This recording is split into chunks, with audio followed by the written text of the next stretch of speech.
America, we are back, baby. Welcome to another episode of America Unfiltered. Glad to be back with you guys here today on Friday. And we do have a very special episode for you guys today. We have the Candace Owens, Andrew Wilson debate. This is something we have been waiting for.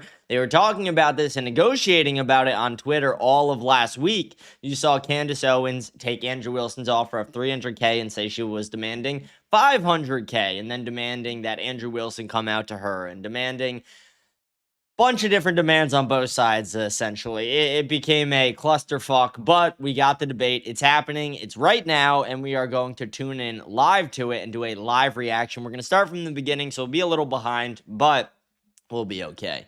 Very excited for this. I hope Andrew Wilson, I hope truth prevails. That's the real thing. No matter what, truth should prevail. You know, whoever wins the debate, quote unquote, I hope it's the one who's truthful. In my belief, that one is Andrew Wilson. It's not even to say that I think Candace is necessarily being malicious. I just think she's stupid. That's really my main issue with her. But we're going to go into that debate today. Very excited.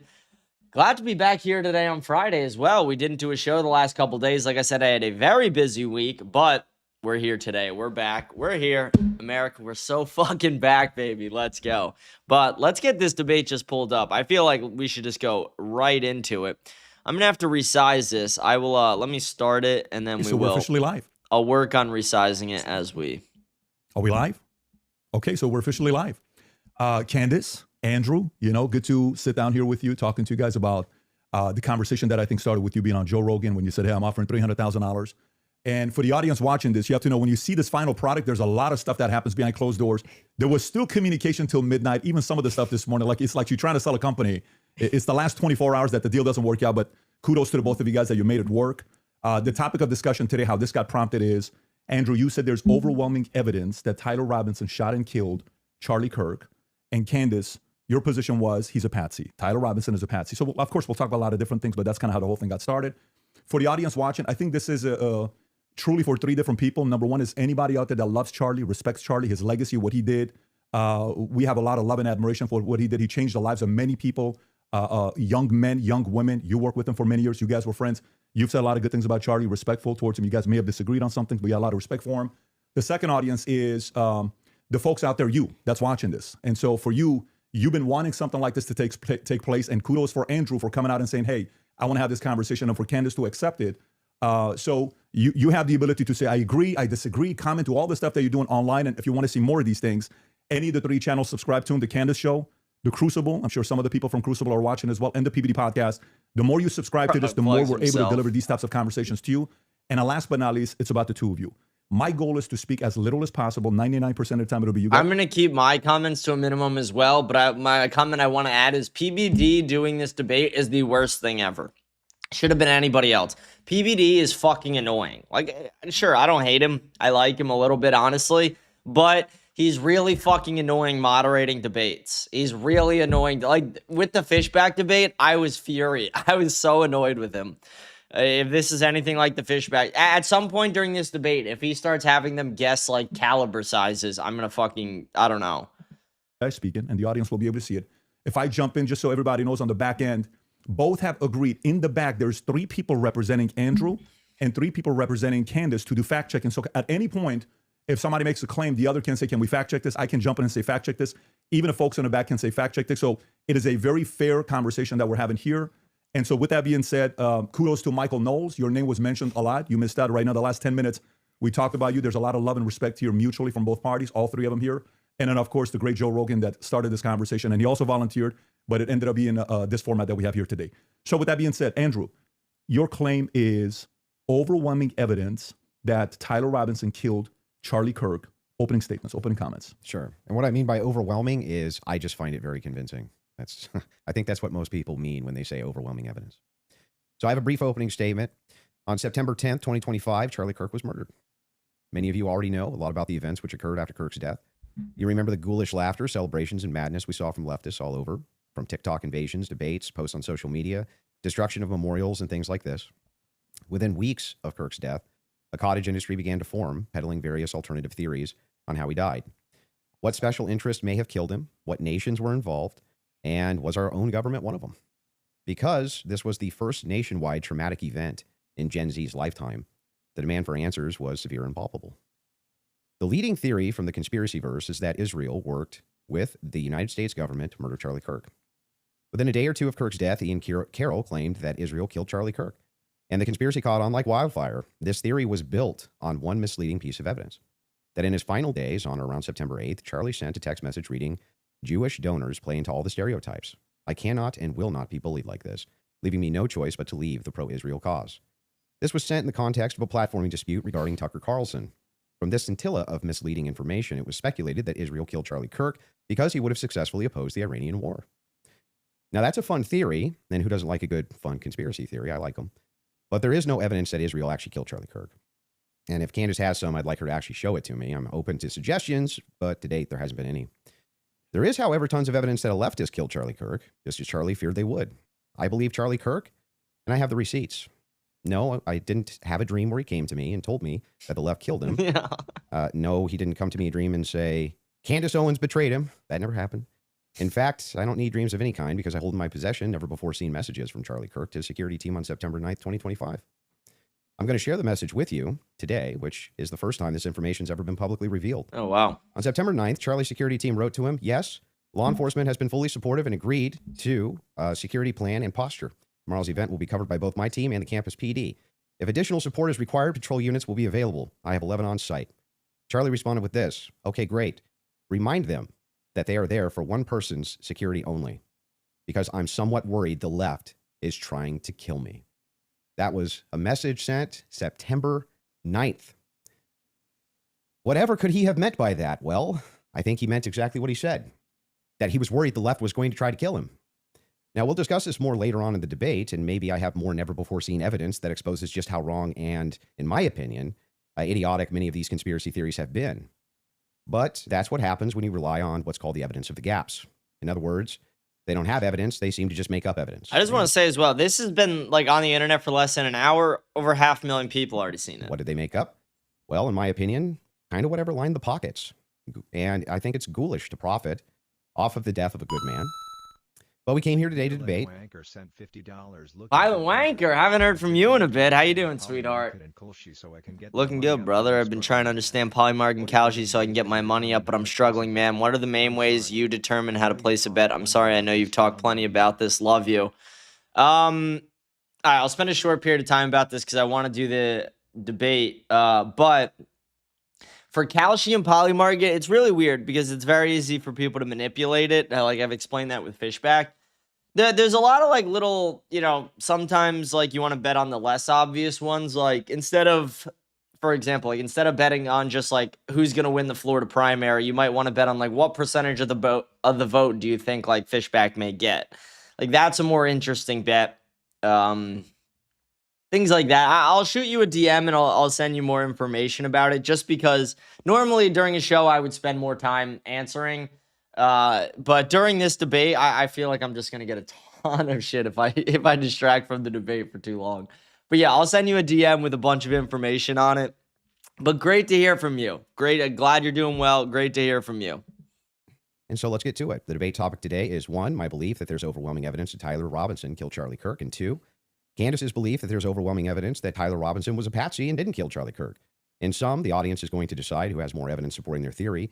My theory is that the state is correct that Tyler Robinson is the killer, at least based on evidence so far, and Candace's theory that Tyler Robinson is not the killer and he's a patsy set up by the feds. To be clear, this is not a question of reasonable doubt. If it was reasonable doubt, and that's all it was, and that's all Candace was proffering, I wouldn't even be here having the debate with her. It's fair to have doubts, as a trial has yet to occur, and the state hasn't even begun to try to prove their case beyond a reasonable doubt, but Candace makes a more forceful claim. She claims that there's more evidence that Tyler is not guilty of murder and was set up as a patsy than there is for the state's case. And I just think that that's absurd. And she will not be able to demonstrate that in any way.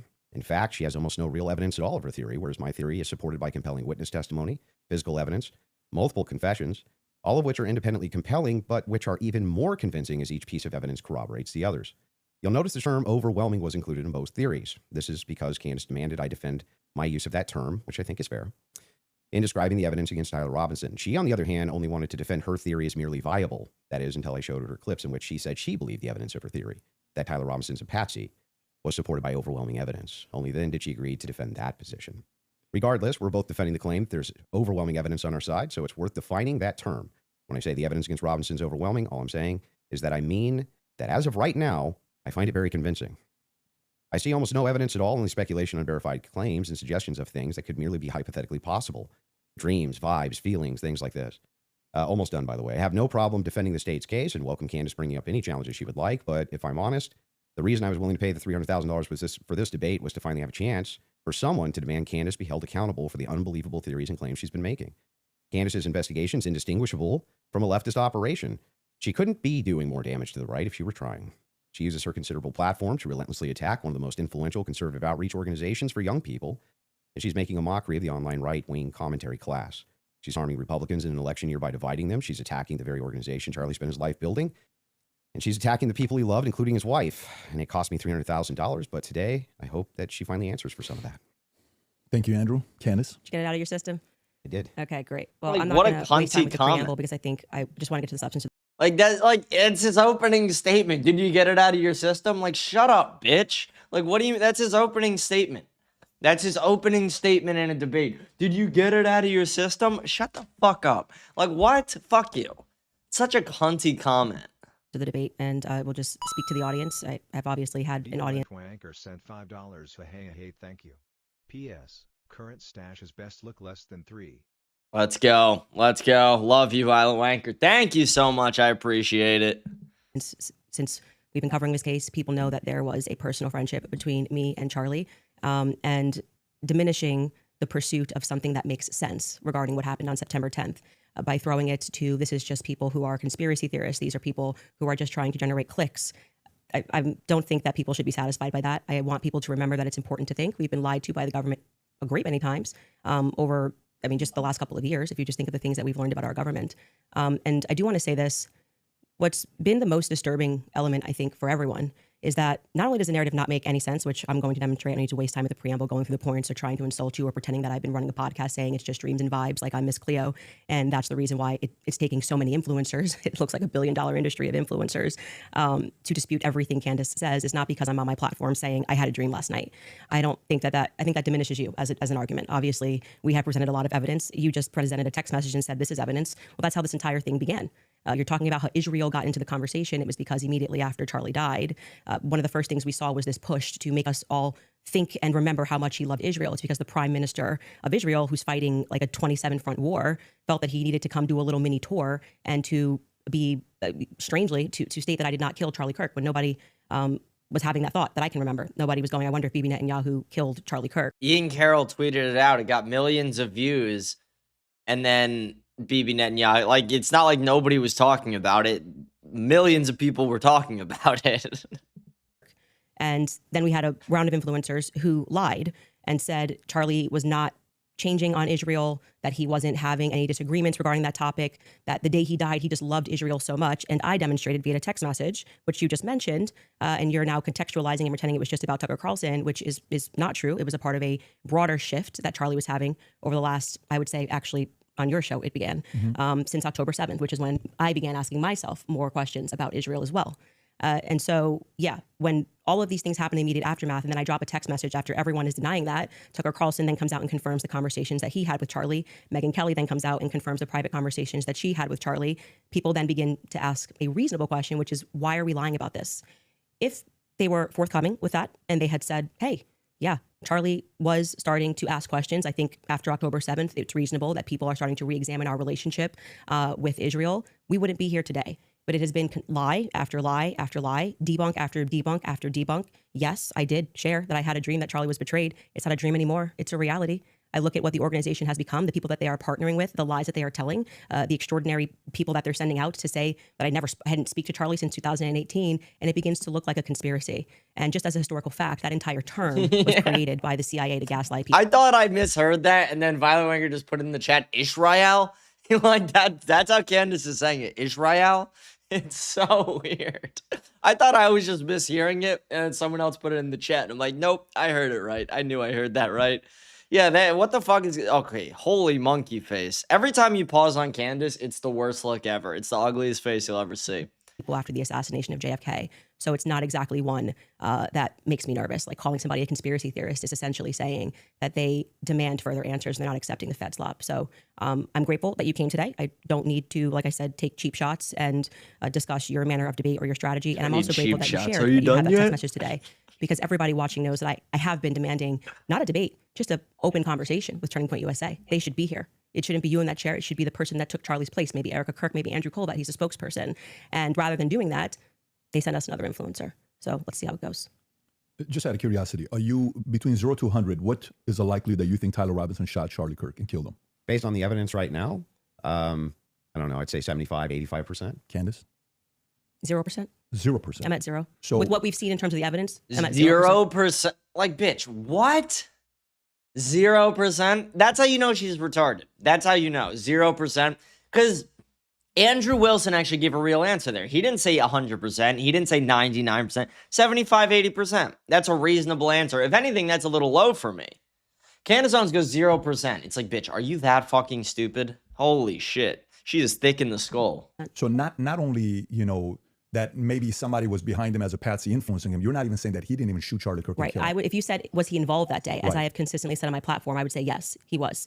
I don't know what role he played, but as the shooter, 0%. Do you have any evidence for it? For what? My percentage? The fact that he didn't shoot and kill Charlie Kirk. Yes, which I'm hoping we're going to get to all of the evidence that he feels that he has. I mean, I'm not even convinced that Charlie was shot from the rooftop on Losi that day, based on the evidence that has been. Do you think he was shot?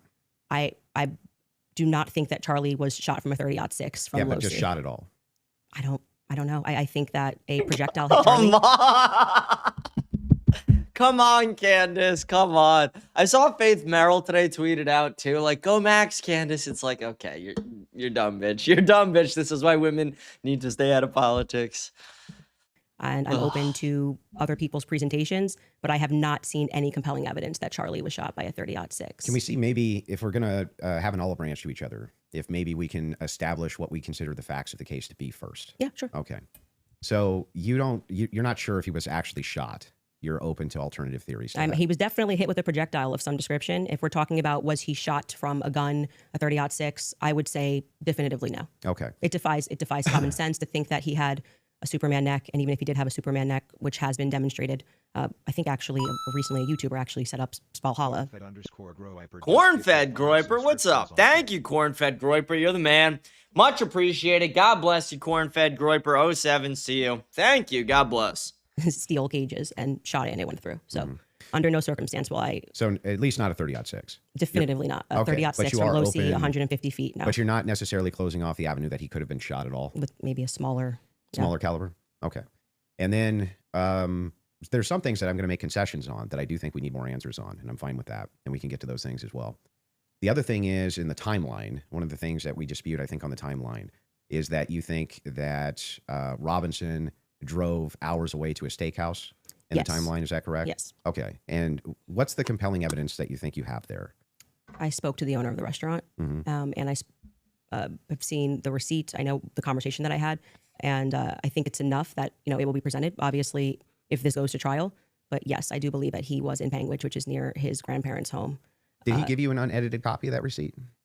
I have seen an unedited copy of that receipt. It was not given to me from the owner. But I want to, before we get into like all the timeline stuff, I want to address what you think is evidence so we can keep this on par with what your claim is. Well, I think that that's a piece of evidence that's in dispute. And that's why I'm... Yeah, but we're trying to get to whether there's overwhelming evidence that Tyler Robinson did this. Yeah, so whether then starting if you want to use the first part of that for the internal critique, we should go over the actual evidence. So that we feel. The first reason that I overwhelming think it's compelling evidence is that Tyler Robinson's rifle was found near the crime scene.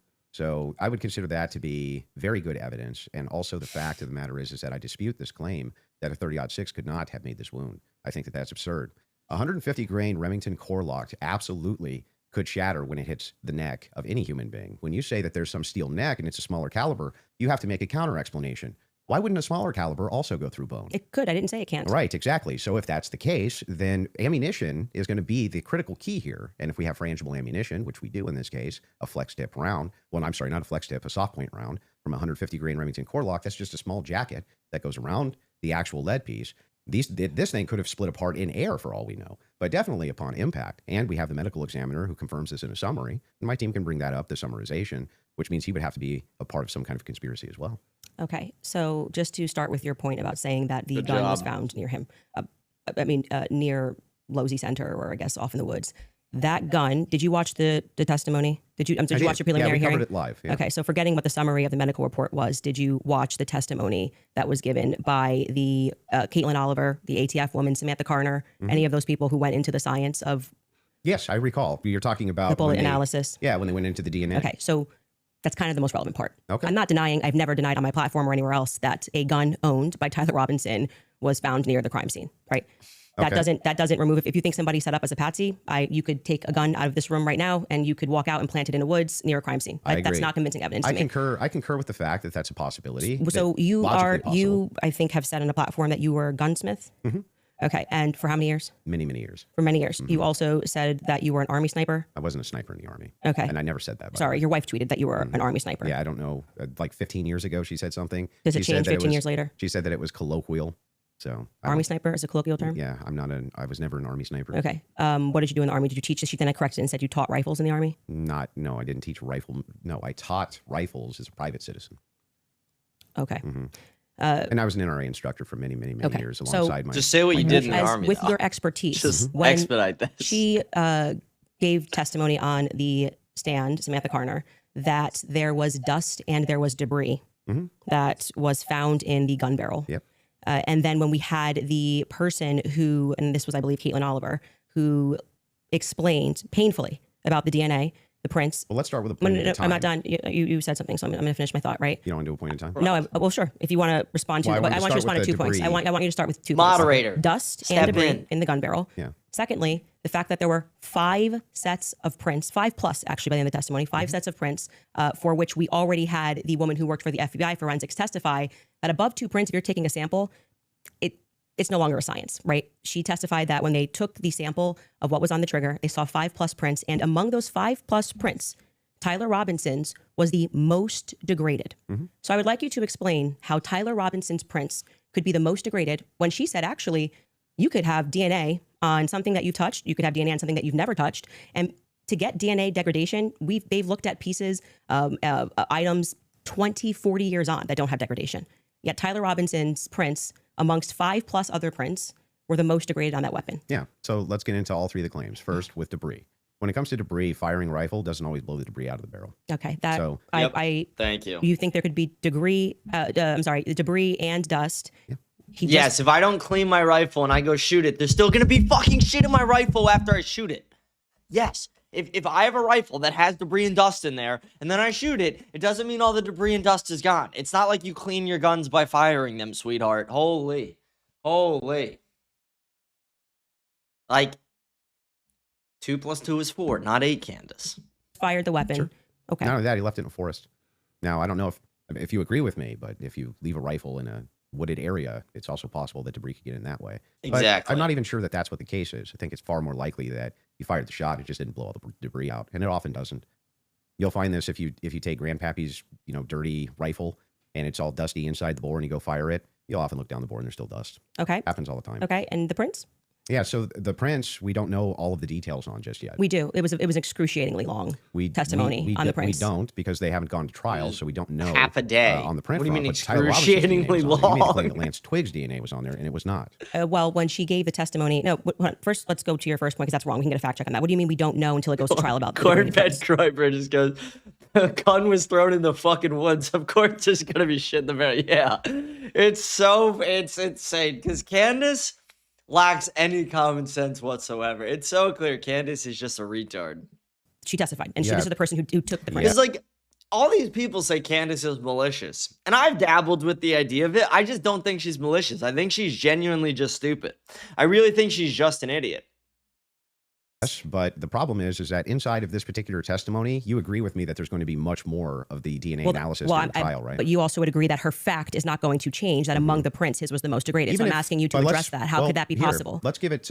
Let's just grant this for a second as a possibility that his fingerprints were degraded. It's not a possibility. It's a fact. The person who took hang it. on, I'm just okay. granting it for the sake of argument. You should grant it because it's a fact that so she now, presented. so now it's Okay. granted. So what? What do you mean? So what? Yeah. So what? What does that prove? It proves that if his prints were the most degraded amongst 5 of them, you're going to have to explain how that's possible if he's the one that recently fired the weapon.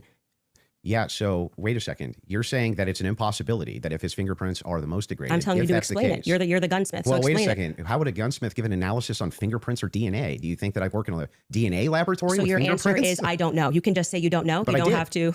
But I did. No, you said so what? So Yeah, say so- I don't know. but I what actually would don't that- have an what explanation would that for that, prove, Candace. though, is my question. Well, I think that what it would prove is that it is a more viable theory that people who had stronger prints on the gun may have used it more recently. Did they say who else had fingerprints on the gun? They named Matt Robinson explicitly, Okay. and this was a part of the testimony where she was speaking about how they got samples of elimination samples from the home of Amber Robinson, Matt Robinson, and Lance Twiggs. Those were the three names they named. So are you saying that Twiggs Would you like me to fingerprints- finish my statement? I just want to make sure I'm clarifying. I'm trying to finish the answer, but it can't be clarified until the answer comes out of my mouth. Okay, So go ahead. this was a portion of her testimony where she was explaining how they Such a got woman. elimination samples from the home, and she named Matt Robinson, Amber Robinson, and Lance Twiggs as the elimination samples that she was using. And so she explicitly said some of them, so we can assume 2 out of the 3, were their prints were found on the gun. She explicitly named Matt Robinson as someone who had prints on the gun, and then said there were 5 people that they had taken that sample from.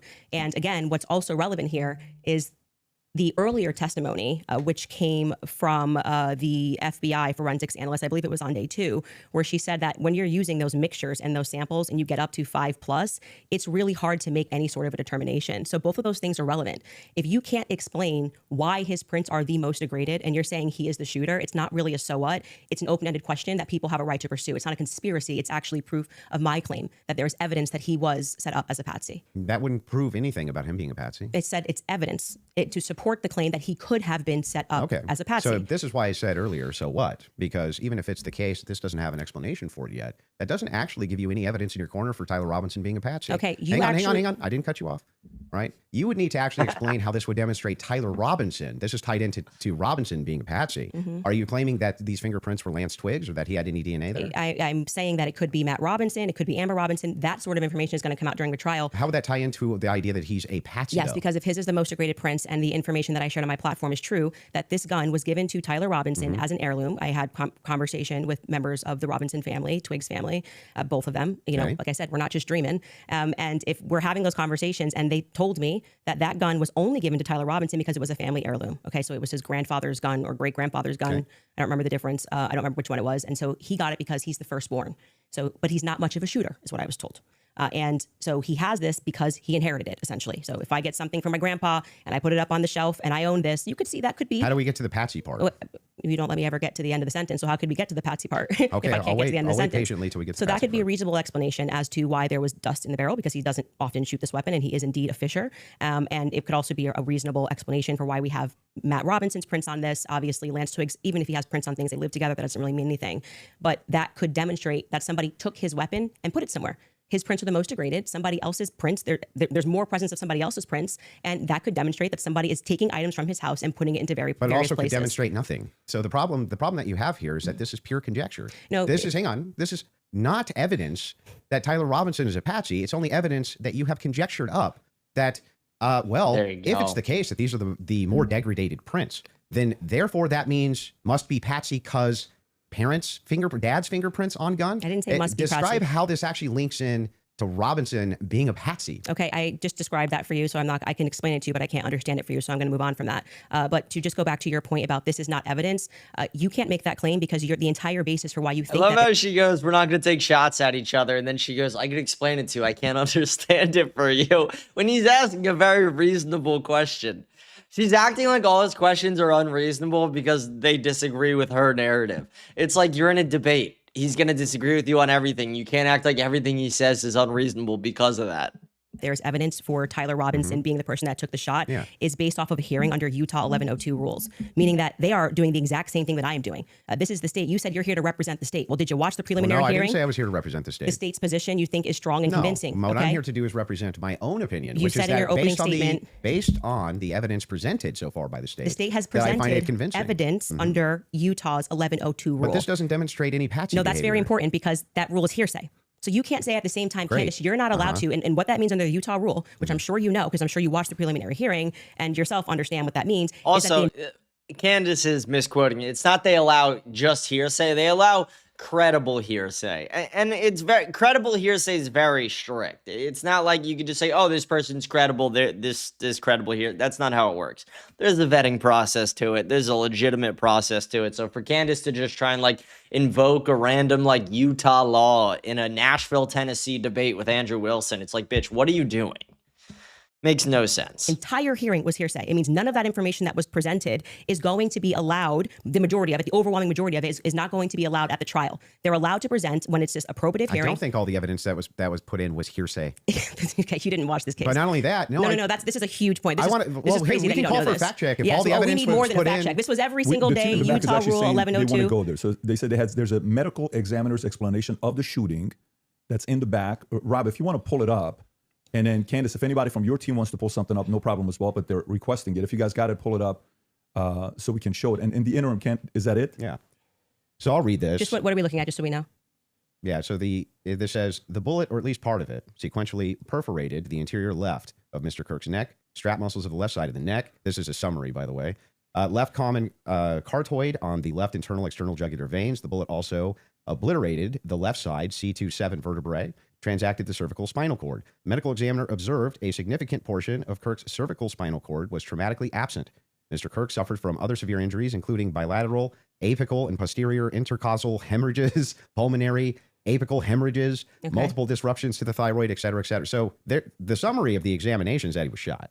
Okay. That was what they were pulling that up for. Okay, and I'm not disputing that he could have been hit with a projectile. We're not disputing that, so I don't know why this was brought up as a fact check. Could you bring up 1102 Utah Rule? Because this is an unbelievable point that you're making by saying that I am not allowed to infer off of evidence. You can infer. I'm trying to follow the inference. But your entire reason, like you asserted that you believe there's overwhelming evidence on the basis of what we saw in the preliminary hearing. The entire preliminary hearing was hearsay. Yeah, I'm fine with your inferences. But no, you just literally said I couldn't do that. Yes, I can. No, I didn't. I'm just saying from your inference, how do we get Candace really is a dumb subset. Like, this is crazy. Her not being able to understand what he's trying to say here is actually insane. And again, just like every time you pause on her, it's a monkey face. This is how you got to shoot her. Tyler Robinson did it the same way I that you didn't got to get Tyler just shoot her Robinson. from that. Yes, you did. You again, this is something important, so we should pull up a fact check about what the 1102 Utah, and under their constitution, for the sake of a preliminary hearing, they do not have to have hard evidence. They don't have to put people on the trial. They don't have to. But no, that's why the entire hearing was basically hearsay. Officer Bagley but was not saying, all of it, like I said. The overwhelming majority. Again, no dispute. Outside of the one But that you don't want to give. Please don't cut me off. Though. Outside of that is what's in dispute. It means that your entire brand of saying you don't have evidence, falls apart when the entire preliminary hearing is based off of hearsay. In fact, Lance's testimony before they had about an hour debate, actually maybe it was more than an hour debate before he sat, and they said, this is not going to be allowed. You wouldn't even be allowed to do this. We'd be able to cross-examine him. The questions that they're asking Lance are all leading. And what did he say? Well, I'm the magistrate under Utah Constitution, 1102. It is my job to allow all of this so we can see if the state has enough here that we can then move to a trial, which will then, they would not allow this stuff. They would say we get to cross-examine Lance. Lance just can't willy-nilly say, I'm not disputing. No, but the entire substance of your argument is that people can't infer off of evidence. That's what you're saying to me. When you say, Candace, you can't talk about the greater prince, which is a fact. Yeah, I'm not and saying then infer that. off of that Didn't say that. Tyler could have been a patsy. You're just literally making stuff up. So here's what the position is. I'm asking this. I'm saying What the fuck is the point of the moderator if he's not gonna do shit? What's the point of the moderator if they're talking over each other the entire time and he's not gonna do shit?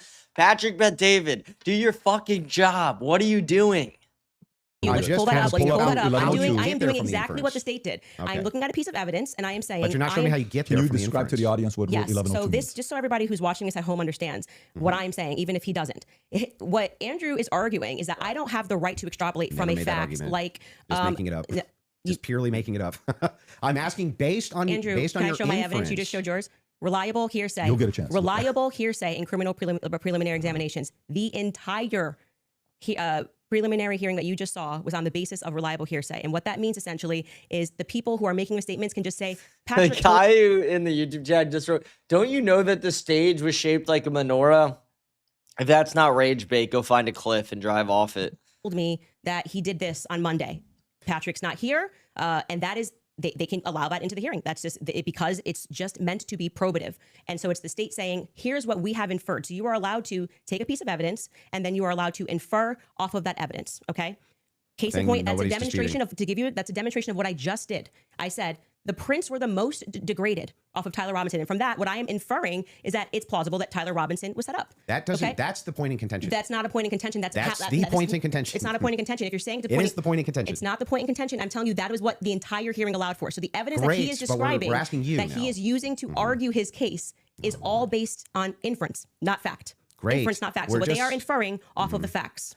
So again, we're going to take this, and I'm just going to even grant it because it's irrelevant. I'm asking how you get to the inference that even if you dispute that piece of evidence, that means Patsy. I'm looking for the logical chain for how you get to that inference. Thank you. What I am telling you is it's the exact same way that when you tweeted, I think that this evidence is overwhelming. When they say that looks like Tyler Robinson's car, he drives a similar car, okay? They are inferring that that's Tyler Can Robinson. you walk me through the inference so that I understand? It's not a fact. It's not a fact. When you show a blurry image, which you kept citing that we No, have I'm images. talking about your inference that the fingerprints, even if they're degraded, equals Patsy. How do you get that inference? I didn't say it equals Patsy. I think it is enough evidence that it should be explored, which is exactly what this preliminary There's was no- in the but inverse. That's not in dispute. What's in dispute is when you said, I'm using this as evidence that he could have been a Patsy. I'm asking how. I hope Andrew Wilson brings up the fact that the defense just basically put out a statement that says that, like, he did it.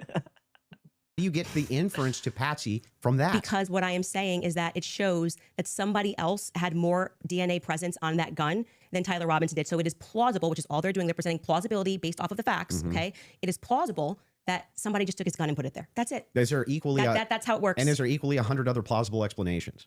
I think that's the reason why most people are exploring when things don't make sense. Got it. So yes, at the beginning of that, this is how the court process works. So just if, so we're clear, if this there's is the 100 other state's evidence, plausible and they're inferring. explanations, then Candace, why is it that we should go with this idea that it was a Patsy? I'm not saying that we should go with the idea that it was a patsy. I am saying that there is. I thought that was the whole defense. Your whole grabbing claim. No, another my Red whole claim Bull. was that there is more evidence that he is set up as a patsy. How does that equal evidence of Patsy?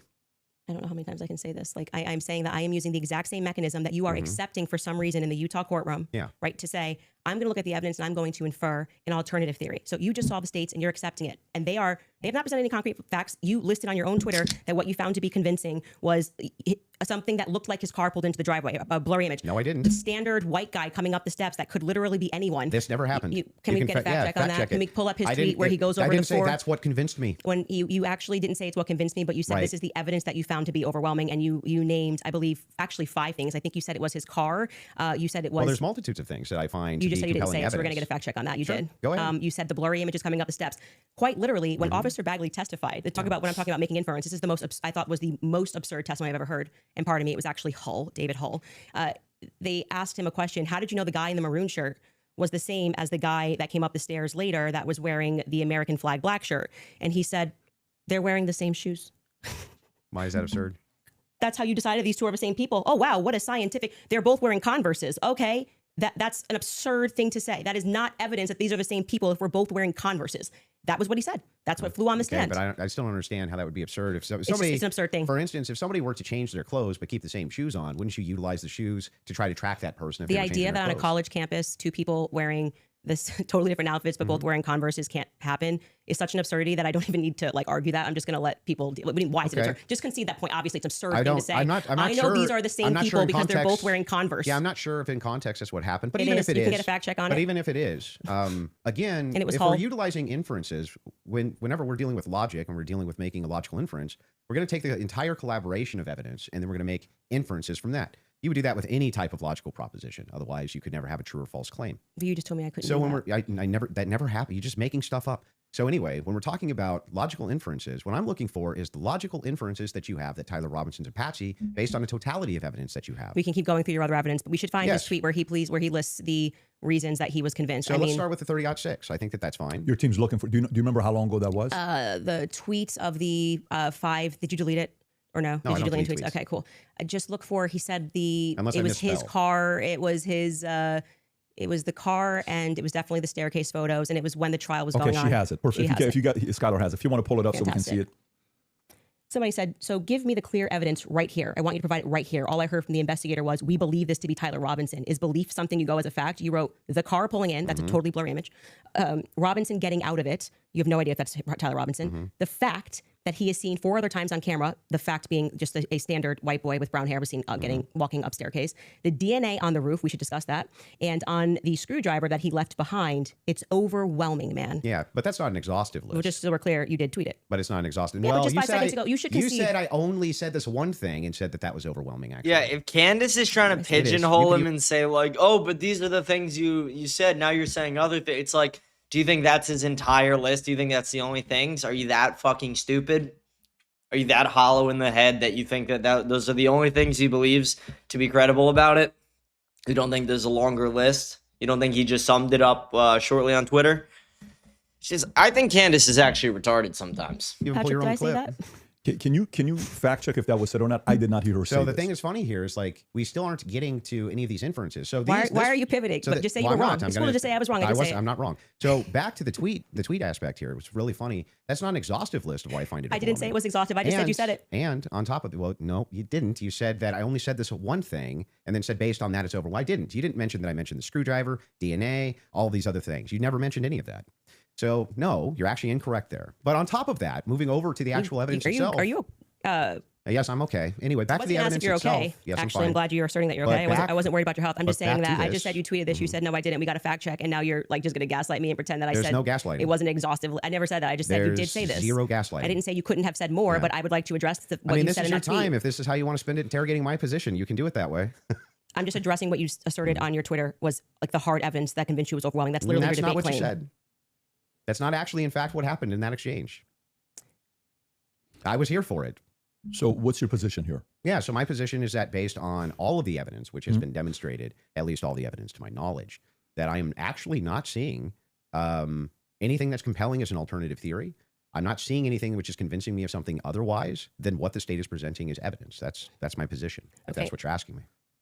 So just going back to what you did actually tweet, is it fair for me to ask questions about that? That's Is that the evidence. only tweet you're going to ask me about? Well, we're addressing your claim that the evidence is overwhelming, and this is a tweet where you listed what you felt was overwhelming. I think that's fair, But not right? ex- I feel like sure. that's fair. Well, not Holy exhaustive. shit, but she's so like again, he's not listing everything he thinks is overwhelming.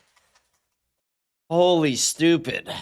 Candace actually is retarded. Here's the thing, Candace doesn't want to have an honest conversation. She doesn't want to know what he actually believes. She wants to like pick at like a specific tweet. It's so retarded. It's like just have a real conversation. Be a real human being for a moment. Exhaustive, just so you know. I never said it was Okay. exhaustive, Go even though ahead. you said I did. Sure, whatever you want. But yeah, so going back to that, all of that, as you say to me, well, Candace, why are you addressing and making inferences off of the testimony? No, I never asked you why. You're making inferences. I asked you how, with the inference you made, you got to the conclusion. Okay, so I would like to know how you got to the conclusion, and I'm just going to throw it right back at you because Yeah, for some that's reason fair. you permit yourself to do it, and that's what I'm demonstrating is that you permit yourself to do it, and then you say when I do it, it's a conspiracy, right? No. How are you able to infer off of blurry staircase images that is Tyler Robinson? Yeah, so in that particular case, what you do is you take that evidence, you combine it with other evidence. So it's not just that Tyler Robinson is seen in the staircase. Why are you calling him Tyler Robinson in the staircase? That's what I want to get to. Yeah, because, I mean, we'll just use this. If you don't agree that that's Tyler Robinson, then you would just have to humor me. I think it is, so I'm using the name. But why do you think it is? Because you make everybody, you That's call that literally what I'm conspiracy trying to explain theorists. to you. Okay. So if you're asking for my inference, why I think She's it's Tyler thick in Robinson, the because head. Tyler Robinson said in his text messages, you'll be able to see me on security footage at the campus. Said it in his own messages. On top of that, Twigs, yes, you can pull them up if you want to fact check that. He did say. On Yeah, top I would. of I'm that, sorry. I actually think I really did miss that. I'm not saying you're wrong. I Yeah. don't remember him saying you're going to see me in. I'm in paraphrasing, footage. Can but we it was pull that close up? to Yeah, it. If I you don't- may I have it, think if you that's By the not have it, way, pull it up. Twigs himself said that he You're had gonna see me some in the staircase? that he had some maybe a tiny bit of doubt, but it sure looked like Tyler Robinson inside of this various surveillance footage that he saw. So Lance, sorry. Hang go on, ahead. You're hang on. right. So there's multiple reasons why it is that I believe that that's Tyler Robinson, not just because of blurry footage. Did you have a dream? And the Just kidding. No, it's because I combined. okay, like again, she's like, we're not gonna take any shots. Did you have a drink? Again, cunty comment. Second thing, his parents also said we saw the photos and said that's our son. Here's the thing. Even in a blurry photo, my mom will identify me 10 times out of 10. Multitudes of evidences. Okay, so let's address those multitude of evidences. The first one we're working on a fact check on because I do not ever remember him tweeting. That's me in the staircase. I mean, or Well, he didn't tweet texting, it. texting Yeah. that's me in the staircase. I think that I didn't say that. I said I literally didn't. What I said is that he texted over, "You'll be able to see me in footage at UVU," and I'm paraphrasing, but that's what he said. Yeah, could we get a fact check on that? You The can find second it. thing you said was Lance's testimony, and actually what Lance says is I'm not 100%. I agree. But in terms of what he wears, again, me pointing out the absurdity, Mm-hmm. he wears Converses. He wears sneakers. If his boyfriend is not 100%, I'd like to understand why Andrew Wilson is overwhelmed by it. That's what I'm trying to get to. And lastly, I would like to remind you that Lance's statement would not be permitted. This was a huge part of the preliminary hearing, that they were leading. All the questions that were asked of him were leading, so they would be struck down at the actual trial. And also, I would like to remind you that he got use immunity for that.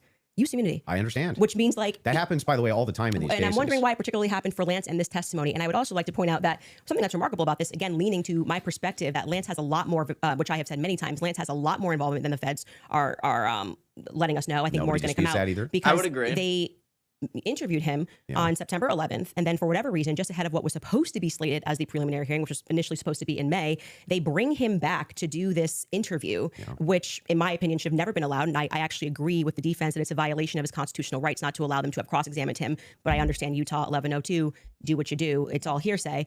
But to allow it in that way for him to just be able to also have use immunity, knowing that he's not going to get in trouble. He could literally get up there and lie about anything, and he's not going to get in trouble because the use immunity was given to him in April, I believe. April 28th is when they gave that testimony to the defense. I think they shot it in like April 20th of 2026. That is not compelling to me for somebody who has use immunity to give a testimony and to say, I'm not really sure, but definitely like he wears jeans and stuff. That's not what he said. He did. Actually, you can get a fact check on that. Yeah, that's Skyler, not, I think he you said pulled much it up more if you than want that. to. So a couple things we have. We have Rule 801, Tyler's messages, that says it's not hearsay. But first, go to what Candace is asking about. Skyler, I think you have it. You just text me if you want to pull it up. You said you have the text. If we can put that up on the screen. Thank you. It was me. Look at the pictures from the surveillance footage. It was me. Okay. I literally said to you, it's not an oof. I said I didn't remember this, and I'm happy to have a fact check on that. Okay. I didn't call for the fact check saying you're wrong. I literally said I don't remember that. From Well, the I'm text just saying messages. to you, like, Okay. I'm trying to be concise for you. And then also bring the 801 that you just said. What was the other one? Yep, the 801. Tyler messages saying it's not hearsay, if you have that as well. There you go.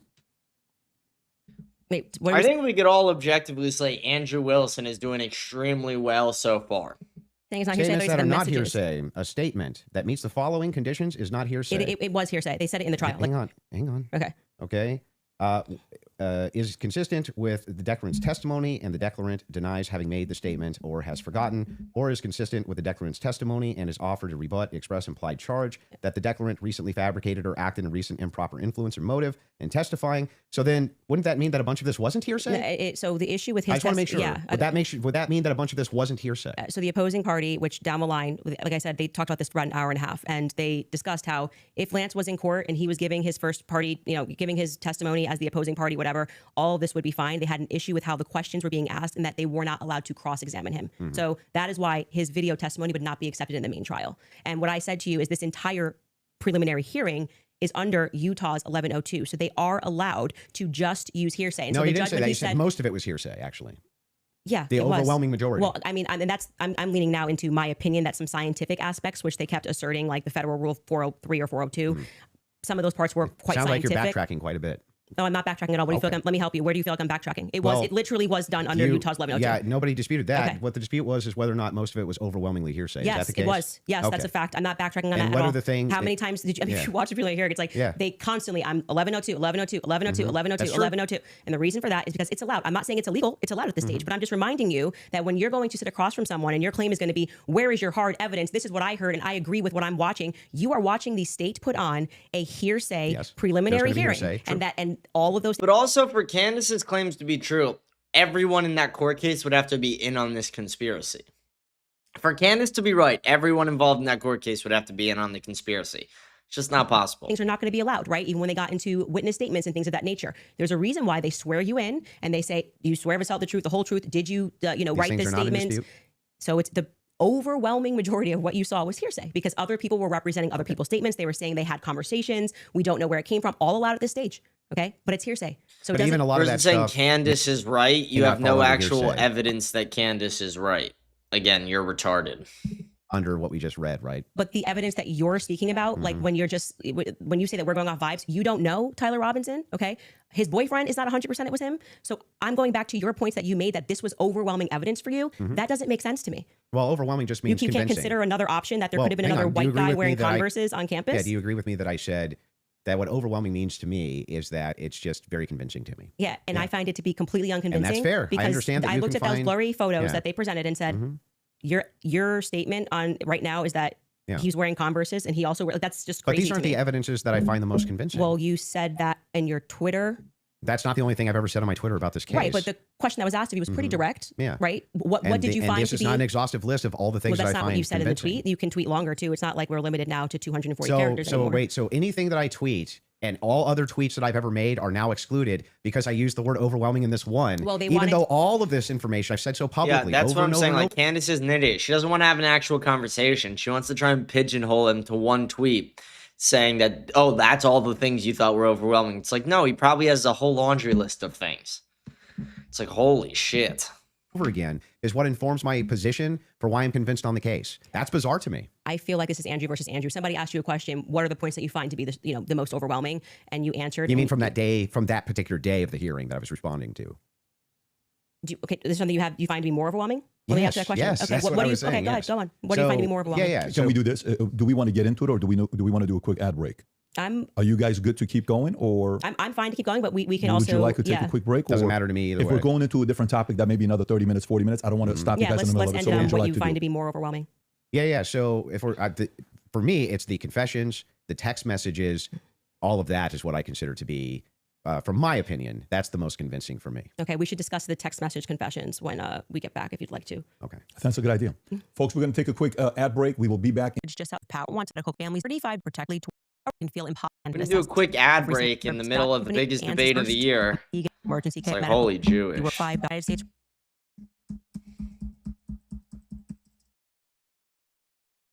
Bro, how long did they break for? Fuck me. Am I skipping like too far ahead or no? Okay, the cruise back.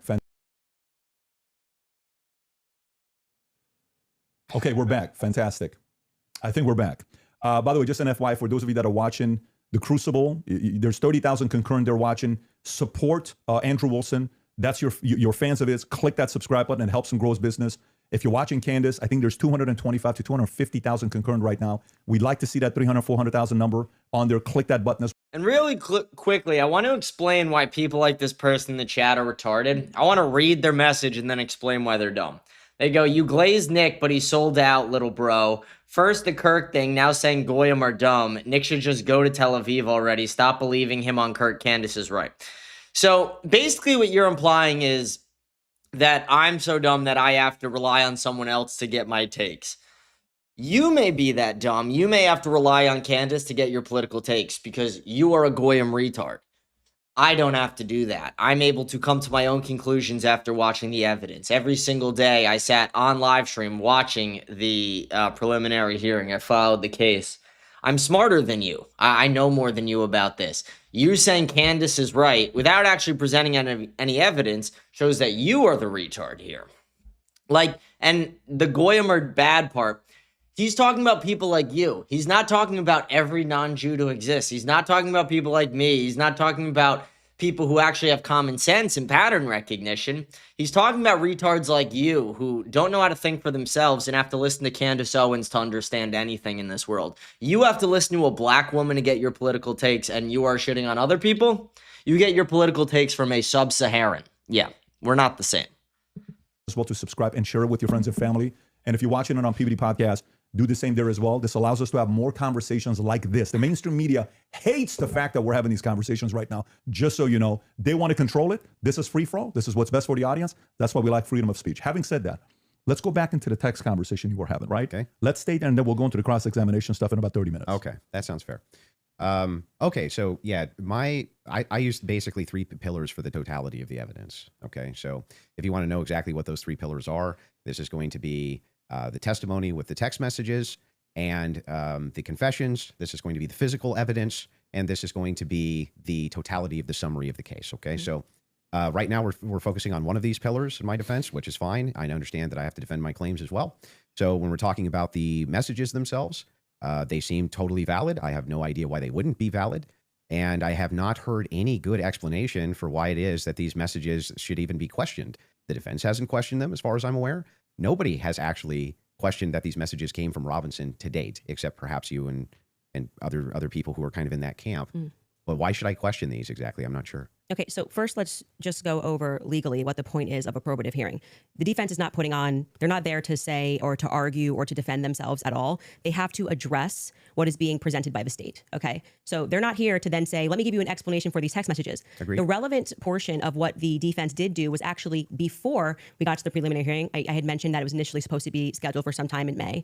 They asked for an extension. That reading through those filings of why they were requesting an extension and why I actually believe their extension should have been granted, because they did not receive discovery on their text messages. That was one of the reasons. There were many reasons why they wanted to have an extension, but this was crucial, right? So forget just the general sense that these messages feel off. And yes, you are allowed to have an intuition. You are allowed to have a sense and just go, this is very weird.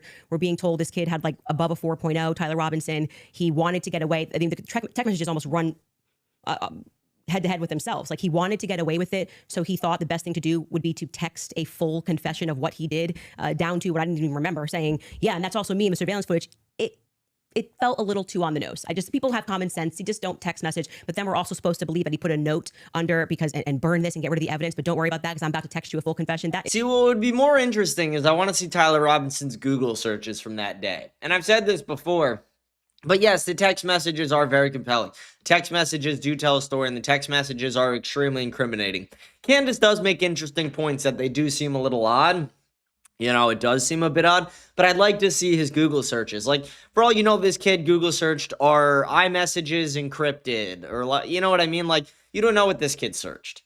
For all you know, this kid searched how to get away with murder right after fucking taking the shot. His Google searches are probably going to be a pretty clear giveaway. It felt off. It felt weird off the bat. The manner in which they were texting, we're told he's like a gamer who's using a Dremel to carve expressions, catch fascist, but then suddenly he's writing like a 1700 also, as a Helldivers novelist. player, he did actually get the 500K code correct. Yeah, I'm not a gamer, so we'll say that if we start debating that, you'll be way over my head. But yes, but my point being is just that, just first, it's a general sense of why people had a reaction to these messages that seemed like they were written by Jane Austen rather than like a kid who games and writes catch But do you see how fascist. that's intuition? That is, I just said that. I said just parking aside the intuition of just something feels wrong here, which you should follow your intuition. You should actually do that. If you say the COVID vaccine is running out, feels like it's coming out too fast, and there's too many celebrities telling me to do it, I'd like to take a pause. That's good. That is, you are allowed to do that. I believe in intuition. But hang on. Let me aside. respond a little bit here because you've been going for a minute. Let me at least respond to a little bit of this. So the first thing is like when people bring up the COVID vaccine, not trusting the COVID vaccine en masse was the science.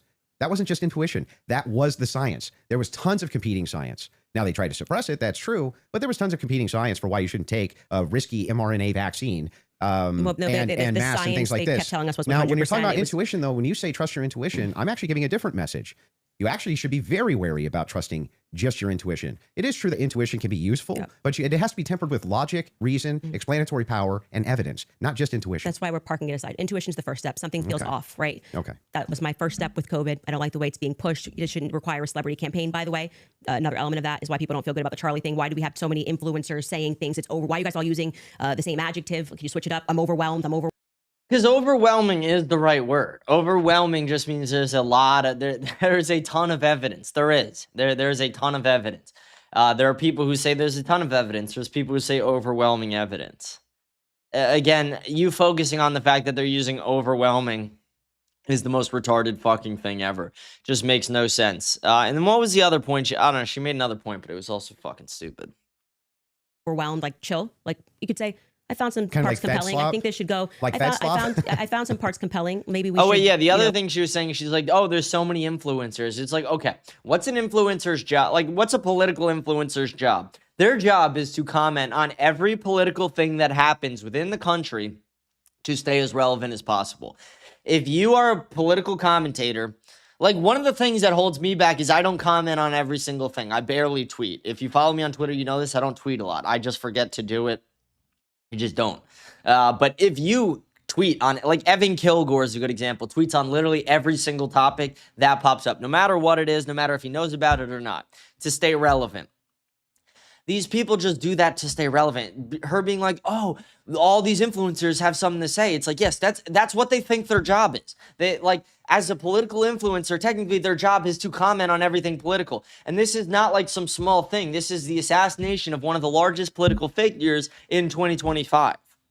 So it's just so retarded where she's like, oh, all these people are commenting on it. It's like, yeah, no shit. That's what they do for work. No shit. That is their fucking job description, technically. Even if they created the job themselves, that is their job description, you stupid bitch. It's just so insane. See at the trial, that would be kind Don't of. you think Fed slop's a buzzword for the counter industry? But everyone on the same day of watching this trial, which was, I would say, not overwhelming at all. Nobody came in medium, right? No one came in like there were some interesting aspects. This was a little suspect, but I do think it's enough to go to trial. They all came in like they were passing away and we're going to die from being overwhelmed. Well, they're trusting their intuition. Okay, well, actually, in that scenario, they're looking at the preliminary hearing and have a reaction to it. It wasn't their intuition. But like I said, parking aside, just getting to the substance, parking that aside, just a general intuition that sometimes might be second messages. Then we look at the filings, which came from the defense, and they were requesting an extension saying, we have gone to the prosecution and we have requested all of this stuff in discovery. Yes, you are saying that you took Lance's phone, okay, and that you collected. This guy and the guy is like, Nick saying that Epstein was cool is enough proof. Enough proof of what? It's like Jake Shields will sit there and be like, dude, Hitler was so cool. But then he's like, oh my gosh, Nick said Epstein was cool. It's like, okay, you guys are retarded. You guys are just retarded. This is proving the point once again when it's like, oh, he said Goyim are bad. It's like, yeah, because you're Goyim, because you're a retard, because you can't understand what he's actually trying to say. He's saying that controlling the world is objectively a cool thing. Whether we agree with it or not, it is objectively cool. It is objective greatness. That's what it is. It's not good, but it's great. You do not understand this because you are stupid, because you are an idiot, because you are nothing. Holy fuck. Like, find traffic and walk into it. Did his phone on September 11th and that you sent it off or whatever. You took a picture I hate of dumb the people. text messages, I really and do. we are being given these text messages to review.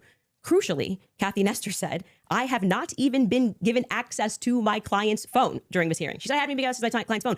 She can't tell you, as a part of the discovery request, is it's not enough to say to me, Candace, I just got a text message from Candace, and I say, I didn't send that text message. Maybe that's what our client's saying. We don't know because we're not at the trial, right? Maybe he didn't send those messages. Could there be someone who logged into his Discord? Could there be someone who logged in to his Apple? George could be sending text messages right now. We are married. He has every login that I have. And remember, he's up for a death sentence. So if I'm able to sow reasonable doubt with common sense, he may come during the trial and when they actually have to address these points, say, I did not write those messages. I was here. Lance, my boyfriend, was logged into my phone, logged into my Apple ID and my iCloud sending messages. I know that we have the capability because my husband does it. He has the capability to send messages from my phone. It is not convincing to the public when, for whatever reason, the FBI combined with the SBI, it was not the prosecution's fault. They made that clear during that hearing, would not allow them that discovery request to be able to see where did that message come from? Because you're saying my client was here, right? I want to know if that message actually was generated from his iPhone when he was waiting to retrieve his, rifle, hoping that the pooch doesn't have a bad sniffer, like just weird messages. I want to make sure that, yes, it was actually him. He was holding his phone and his boyfriend didn't just log in to his computer when he was home. Lance was his boyfriend. That is a crucial fact here. That discovery was not met by the time The guy in the comments doesn't understand the difference between good and great. Are you serious? Are you retarded? Are you actually fucking retarded? Holy fuck. Figure it out. Unconvinced by these text messages. Honestly, turn off the stream and go find traffic and walk into it. You're not worth it. The idea here You're an is idiot. the You're reason objectively that you don't think that retarded. these are valid text messages, and you don't, right? It has not been proven that these messages are valid, and they don't sound valid to me. I don't think anyone, even if someone was selling like a, I don't know, pot on the corner, would be smart. Why did Patrick Bet David just do like a whole fucking, what was that? A full-fledged confession. He even writes, I thought I would get away with it, and I was hoping never to tell you until old age. And then we're being told that he wanted to commit suicide. And okay, but he just said he wanted to get away with it, but he's not smart enough to, I don't know, maybe not text. It's such a confession like we've never seen. I think this would be like the first time ever somebody has start to finish written an entire, I'm in the surveillance footage, and I'm here, and I'm wearing my Converse. I'm being a little facetious here, but it was a little ridiculous. It didn't pass a sniff test for me. You have kids. And you love them more than anything. I do. If it was the case that you thought that your kid was innocent, wouldn't you be out telling everybody and their brother that you thought that they were innocent? And also, wouldn't you maybe recant and say, hey, he didn't actually confess to me. He didn't actually. None of this happened the way that the state is presenting it. What would have prevented the parents from testifying? Thank you. Well, two things I can answer that. And if you watch my show, I keep telling you it's not vibes. So right after the shooting happened, Lance Twiggs, the FBI put him into a safe house they paid for. They went to the parents as well. To Matt Robinson and Amber, basically said, your life's at risk. There could be somebody who jumps up and wants to avenge Charlie Kirk. And, we're going to watch you. And they went into a federal safe house.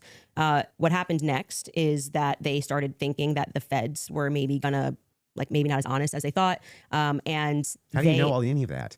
So you gotta watch the show, right? Yeah, no, how do you know that? I had a source within the Robinson family. You have a source, an anonymous source. Him asking a question, she's like, oh, well, you got to watch my show. It's like, bitch, you're in a debate right now. Answer the question. What are you doing? What are you doing? Candace Owens, I don't think she realizes she's in a debate. Like, she's getting killed here. Of course. So there's no way for us to verify that what you're saying right now is actually even true. You find it to be reliable hearsay? No, I don't find it to be reliable at all. It's just a source. I'm just doing what the What you're prosecution doing did. is a cool story. It's You're not giving, cool. Well, you must have hated watching the you're preliminary hearing. you're giving us a cool, Okay, cool but story. wait, You're saying that according to your sources, that the reason that the parents haven't recanted any of this. Recanted what? They have no statement from the parents. Wait, I just want to make sure Person that in the comment just goes, I'm a woman and I'm scared of getting raped. Okay, then get out of my comment section. if it was the case that was being reported in mainstream media that your father came to you and said, hey, is this you? What's going on here?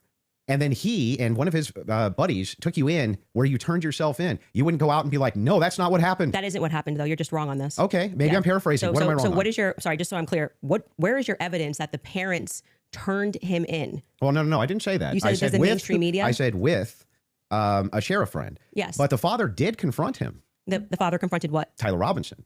And where did you learn this? That the Tyler Well, I mean, that's confronted part him? of the official documents. Our fact checkers can pull that up. But yes. But I'm saying, but when you say official documents, do you mean you saw this on CNN or you saw this play out in the hearing? No, this was one of the things that I went through in fact check pre-debate. Are you talking about like the charging documents? I think it was it could have been in the charging documents, but I do, we can pull them up. No, and yes, are you disputing this? Do we have that in the back to pull it up? 'Cause I can know- already tell you what you're talking about, the charging documents, because this go is ahead. where we had to figure out where this story came from, because everyone was operating under the assumption that Matt Robinson turned him in.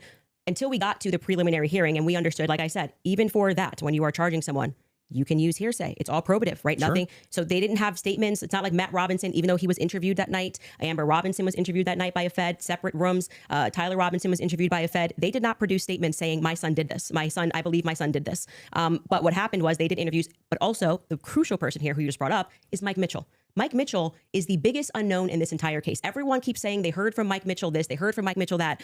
So when the person wrote up the report that night, and it was Brian Davis who wrote up what became the charging document, he after they transported Tyler Robinson from the Washington Sheriff's County office up to, I think it's Salt Lake City.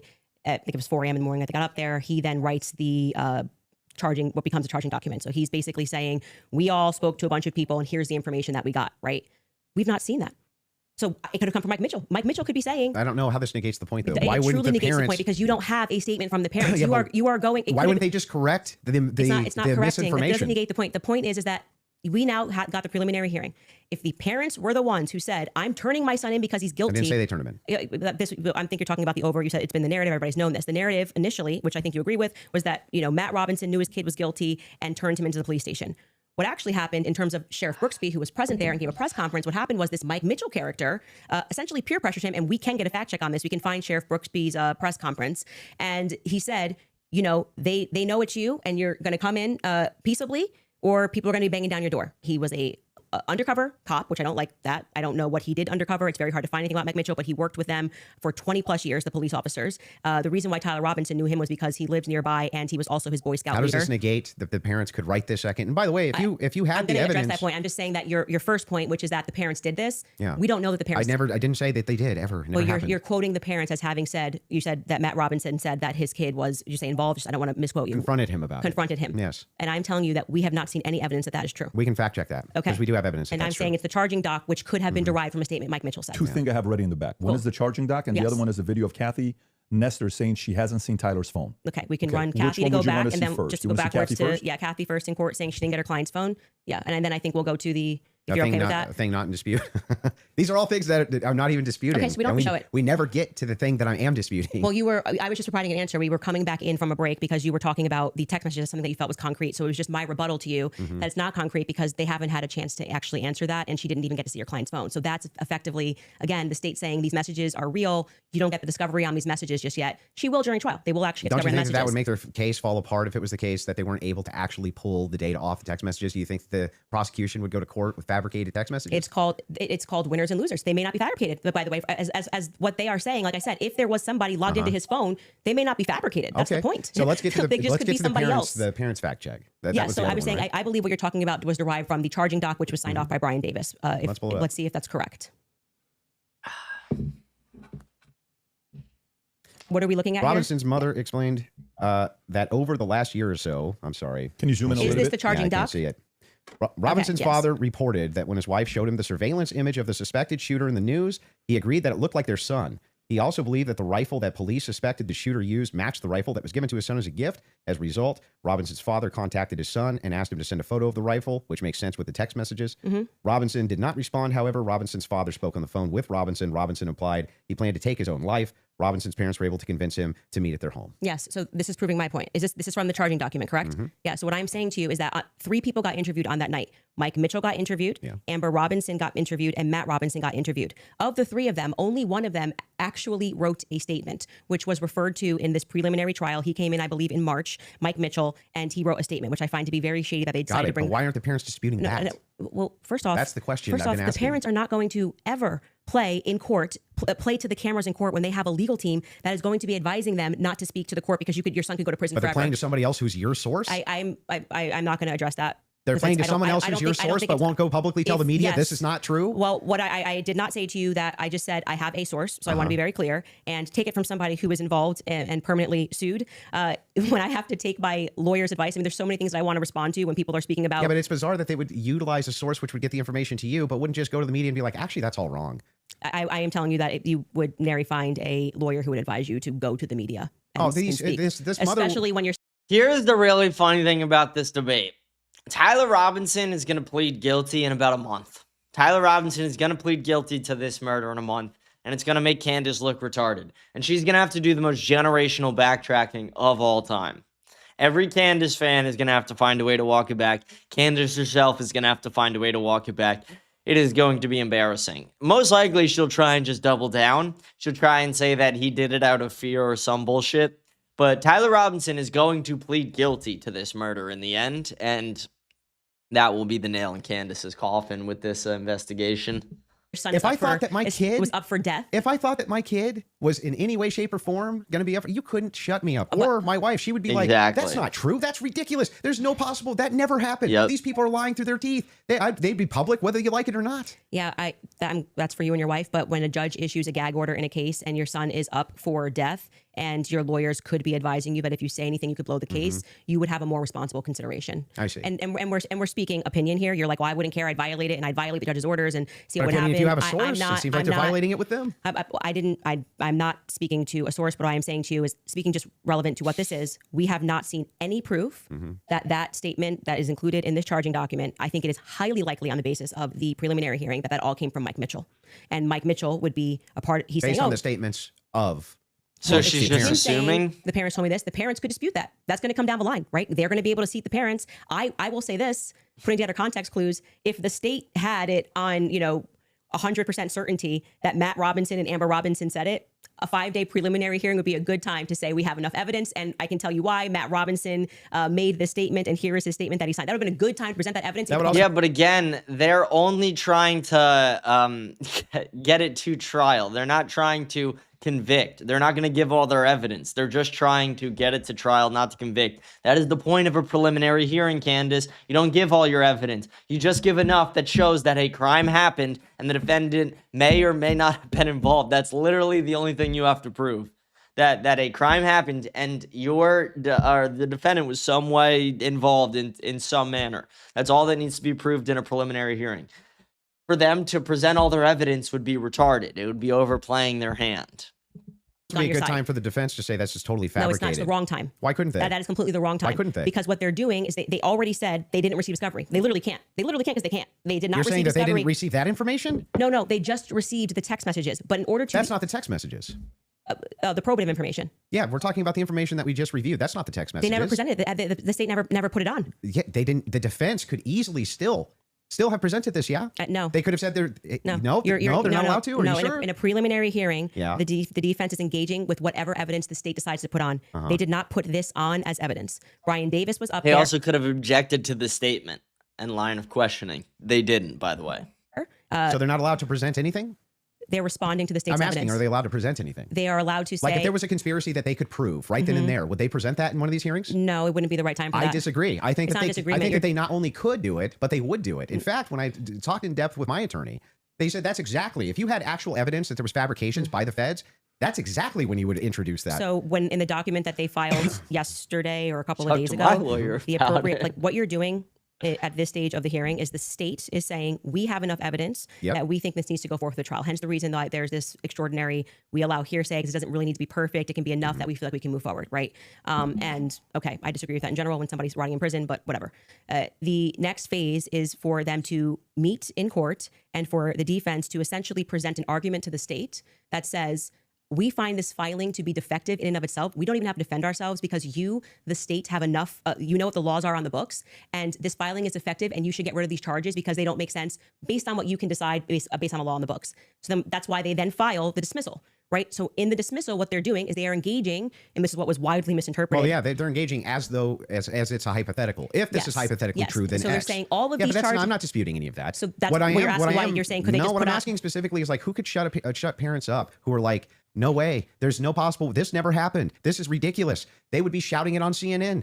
They would be shouting it from the rooftops. They would be losing their minds. And you're like, nope, the gag order would be enough to keep them quiet. Not enough for them to talk to your source, but enough to keep them quiet. I think that that's quite ridiculous. But I'll even concede this whole point to you. Let's just say maybe this was misconstrued, right? If there's a little bit of reason to doubt it because we're still waiting for the evidence for trial. If that's the case, then why not take the same standard for the evidence that you present? You're just waiting for trial. Well, you didn't do that. Wait That's a the reason second. we're here. Wait a second. I just want to make sure that I got this right. That's your argument to me, right? My argument to you is what? Your argument to me is that, hey, wait a second, Andrew, there's not enough here that convinces me, right? Well, that's actually my rebuttal to you, is that you are saying, why are people engaging in what you term to be conspiracy theories? No. I term it to be thinking. They're just thinking because they're recognizing there are a lot of holes in these stories and that this is not strong evidence, right? This is the reason they're doing it. I'm explaining to you, this is the reason that they're doing it. I'm addressing what you view to be overwhelming evidence. And by the way, I want to be clear. That which convinces me. But thus far, every point that you've brought up, every point that you've brought up, did you feel like this is beyond a reasonable doubt? I mean, you realize remember what I said in my opening. Going to be. It's not beyond a reasonable doubt. It's just what I find convincing is what I find overwhelming. So why are you so upset when people say they don't find it If convincing? that was the limitation of the claims that you made, if it was just, wait a second, there's a little bit of problems. There's some problems in this case that I have questions for that I want answers to. Nobody would have a problem, actually. Least of all me. I would be the least likely person to have an issue with you, any of your fans, anybody saying. In fact, I've had tons of Discord calls about this. My position's always been clear. Of course, conspiracies exist. Some of them have way better evidence than others, but I've seen them myself. I know conspiracy. In fact, the federal government has hundreds of thousands of laws about conspiracies. They see them everywhere. We both know this, right? That's never what the problem is. The problem is when you make claims outside of, well, wait a second.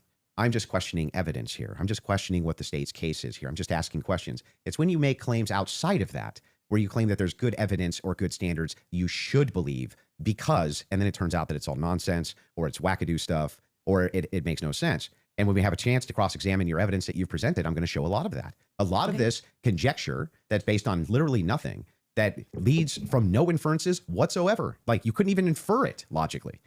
That's the problem. The problem has never been whether or not you just said, you know, there's not enough in this case so far until we get to the trial. I remain unconvinced. I'm sure there's tons of people who remain unconvinced yet until we get to the trial. I think that's fine. I think it's fine. There's people who are convinced too.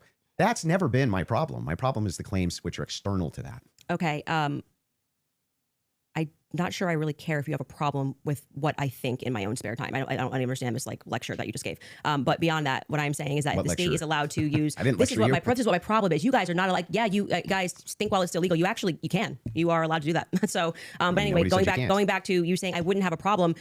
I think I just demonstrated pretty thoroughly that what you claim that you have a problem with is exactly what the state is engaged in at this stage. So it just doesn't make sense. That's not the case. In fact, so if people look and they say, I'm looking at the gun and I see, and I'm inferring this, and someone else says, I'm looking at the gun evidence and I'm inferring that, they're both doing the exact same thing. They're not. You're just saying, I want to do it for the state. That's propositionally false. That is not propositionally I'll explain false. exactly how. It is the case that every proposition is going to have a true or false conclusion, period. That's just logic, right? It's a law of excluded middle. All propositions are going to be true or they're going to be false. When we're making inferences, we're making inferences based on propositions. We can actually come to true conclusions with false premises inside of a proposition. In fact, what we're talking about here is not whether or not you feel that you're convinced by this evidence. But you felt like you were convinced. Right? Sure. But here's the thing. When you ask me my reason, Andrew, why are you convinced by this? I can give you my reasons why I'm convinced by it, why it seems reasonable and rational to me to be convinced. You could even say, but Andrew, I'm just not convinced by it. If that was the limitation of your claims, we wouldn't even be having this conversation. That's why I wanted to have the conversation, in fact. was so that we could move into your actual claims that you've made, which transcend the idea of I'm just asking questions. Before we get into that, your team has one thing they want to show before you go into that. So if you want to pull that up, this is the prosecution filing showing defense had full discovery by April 1st. Oof. They did not. That's not true. Wait a second. Yeah. To date, the state's prosecutors have disclosed all evidence that is presently and reasonably available to them as required under Rule 16, Utah R criminal, to be more precise, as of April 1st. Yeah, that was not 100%. That's why they're caging that by saying what's reasonable. There was an entire, and we can pull this up. Like, we should now play the Kathy Nestor clip because that's from there. So, and they were basically saying you don't need it at this stage, meaning it's not reasonable that you're asking for this when we're going into a hearing that's just going to be based on hearsay and stuff, things of that nature. But of course, by the time a trial comes, you're going to get all the discovery documents. Show cause. Yes. Yeah. So that's what they're saying. Yeah, I understand. Okay, so that's I'm even fine with it. Yeah, we all know. And then, by the way, just now that the hearing is over, and you can also fact check this, they now at the end of the preliminary hearing dropped like an insane amount of the discovery stuff they gave to them like the week after. You guys can give me the exact amount. I don't want to say because I don't know my I don't remember how much it was. It was an absurd amount of stuff that they gave to them right after the preliminary hearing that they had been asking for. Because that was one of the things that I kept saying on my show is as we were watching that preliminary of the preliminary, why not just give them the stuff now so they can engage in these arguments? Because I feel like you, it's like, I want to hear what they have to say about the text messages. Why can't you just give them what they're asking for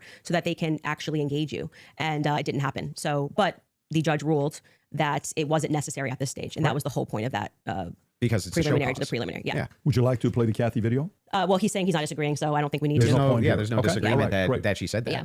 So so I guess the disagreements also, now would move into the evidences that you have stated on the record, which transcend elements of reason. Why are we in regards having to this case. transcendental conversation now? Because I mean, Because first, they're all because related to this your case. entire thing was about looking at the evidence, which never made sense to me. Again, because all of the evidence that you felt to be overwhelming was hearsay. That was bizarre to me. You told me that I could take as much time as I No, wanted you to can. question you on No, these but things. I'm just asking you just to lay the groundwork of what you're saying is Because you've problematic. made That many, you decide many that it trips claims. into I'll something explain. else, and I do still want to hold you for going through because we've discussed the gun, we've discussed your. And you can hold me to those things, but I would like to get into the and we things should that you've discuss said. the screwdriver as So, well. and I'll explain exactly what the groundwork is. When you make claims which pass the idea of I'm just asking questions because the state's evidence is not convincing, I think you have to answer for those claims because they are in regards to this case. You're saying, I have a claim. It is in regards to the assassination of Charlie Kirk, which is what we're talking about, not just the case of Charlie Kirk, his assassination. You should have to answer for the claims that you've made in regards to the assassination itself. You should, agreed. So if that's the case, then I would like to finally dive into some of that evidence and dive into it. Well, just to be clear, and I'm happy to have you talk about, like I said, publicly, you want to engage in some conspiracies, but I said I want to make sure that we get to the substance of our debate. The substance of our debate is the major is me substance. demonstrating that all of the quote unquote evidence that you feel that you have, which What is the point of having Patrick Bet David there to moderate if like they're not even like able to agree on like what the debate is really about? It's like it's so retarded. Like, Patrick, step in. This is your moment. You are here for one reason, and you're sitting there like this, spacing out. You're like he's doing the Savannah Cannon spread on the fucking chair, and he's not stepping in at all. Which, in some parts, I appreciate. Like, I don't want to hear him the whole time. This isn't a Patrick Bet David debate. But at the same time, it's just like, what the fuck? demonstrates that Tyler Robinson shot Charlie Kirk. You don't find convincing. I get it. It's been invalidated by the testimony that we saw. And in your answer for when I explained to you that he had the most degraded prints was, I don't know. Okay, well, there lies my ability to process that. It's just fine for you to not be convinced up to this point. All of your viewers, everybody watching, nobody's you're conceding. Nobody's giving a dispute that if all your claims ever were just up to now, the evidence that the state's given, I'm just kind of not convinced. That is not what's been happening. What's actually been happening is that you've made tons of claims in regards to this case and in regards to the Kirk assassination, which are far above and beyond, I just doubt, the state's theory. Okay, yeah, I mean, sure. I do doubt the state's theory. I also am welcome to say what I think. You know, if you want to move into opinions, if you want to talk about Erica Kirk, if you want to talk about Turning Point USA, I'd like to talk about all and of get it. into it, I'm totally happy to do that. But I just want to say that, like, I do not feel, because I've said what's important to me is that we exhaust this topic first of our actual debate claims. I do not feel that you sufficiently have argued that the evidence is overwhelming. Sorry, Candace, question for you. But I am sorry you feel that way. Candace, one question. What evidence do you need to see for you to say Tyler Robinson killed Charlie Kirk? That's a great question. So I actually expected in this preliminary hearing, actually, the inverse of what he was saying is true, right? So this is now the time the state is putting on their evidence. That's the purpose of this hearing, right? The state is using hearsay, but they're also putting on their evidence. So I was just expecting some sort of a slam dunk. Like, we got him on camera taking the shot. At least we have him clear on camera. You're telling me this guy drove 13 hours all around. Like, we can definitely show you a picture that it's going to be beyond a reasonable doubt before we even get to the trial. People are going to see and go, oh crap, like it was really Tyler Robinson. I was expecting to at least see evidence that, because I had reported early on that the source was saying that Tyler did not step foot on campus that day. It is my perspective that he had something to do with something. I do believe he was disposing clothes at this stage, at this phase. I do believe he was disposing clothes. He was involved somehow. I find Lance to be more suspicious, if I'm being honest with you. And also, like I said, the use immunity that was given to Lance by the feds, the fact that the feds didn't ask him any questions, the fact that I spoke with Lance Twiggs' family, and they were like, it's very weird that the feds are not asking him more questions. He's exactly the person that I would imagine to be involved in some stuff. Allegedly, I'll say allegedly. But when we got to the preliminary hearing, there was not a single piece of evidence that I felt was slam dunk. I was waiting for that, a photo. I mean, anything would have made me go, all right, I think this could be the guy. If they had handed over the discovery on the text messages, since that was their big, ta-da, we got the text messages, that would be the first thing that I would hand over. But actually, who was holding them up, like I said, it wasn't the prosecution. They're right to say we were handing things over, and we heard the defense argue on behalf of the prosecution saying it's not them and it's not the SBI, it's the FBI that's holding on to things. Because the FBI took everything. The FBI took the gun. The FBI took initially the screwdriver. And then when I heard testimony about the things that they found that were suspicious, example being the backpack, that's something that really bothers me, that they say they traced the shooter, they traced the route that he went on, and then there was we know it looks like he's wearing some sort of a backpack. We know that there was an abandoned backpack found at the bus stop in front of a library, and they felt that this should be taken into evidence. They took it. The FBI, this was the testimony of Amanda Baker, I believe her last name is, but you this might part want to was check that weird. I I'm agree. running last names. She was the forensics for the FBI. And then she says she gets a call on the 13th and they stop testing on this backpack because they find that the backpack actually belongs to somebody on Charlie's team. But if you know the map, the layout of the campus, you're going, well, what the hell were they doing all the way up? This is nowhere near anywhere. And by the way, that's not an acceptable answer for why you just gave it back. That's not like, why would you give it back? You're acting like no one's ever been killed by somebody on their team before, right? So I found that to be very strange that it was on the exact route that the alleged gunman ran, and that their excuse was we just gave it back because we heard that this belonged to somebody on Charlie's team. So that to me is this is why the investigation itself feels underwhelming. When you learn, and this is completely crazy to me, that some of the artifacts that Charlie was wearing were immediately returned to Erica. That's absurd. That is absurd. Everything should be in evidence. When you learn that the car that they carried Charlie in to go to the hospital, they had immediately towed, cleaned, and back up for resale, that's absurd. That should be sitting in evidence. And any police officer that you speak to will say, or a person that's been involved in a crime will say, I didn't get my stuff back for years. That had nothing to do with anything. It was just around. And they kept it into evidence until the trial was over and it has to be approved. I think somebody said by the attorney general has to sign off on giving you those objects back. And we were told this is all fine. And we see, this is just one example, Erica holding the crucifix. That should be in evidence. Irrespective of if you feel bad for her, I think she should have it and it's sweet. That should be in evidence. Immediately paving over the crime scene. This is like the craziest thing ever. This like defies common sense. You immediately, and when you heard the guy who did it actually go up on a podcast and explain, I got the call. They said it was a paver emergency. I've never in my entire career heard of a paver emergency. They had already had someone come up and dig up the dirt. So by the time he got there on Sunday, the dirt had already been dug up for him to lay down pavers. That is what people are looking at. Yeah, but again, that's not crazy. When I went to West Virginia University, someone got sniped on our campus, and they did something similar. They literally they dug up all the dirt where it was and replanted shit because there's blood and there's shit everywhere. Like, when you blow a guy's fucking brains out, when you kill a guy, there's gonna be a bunch of shit everywhere.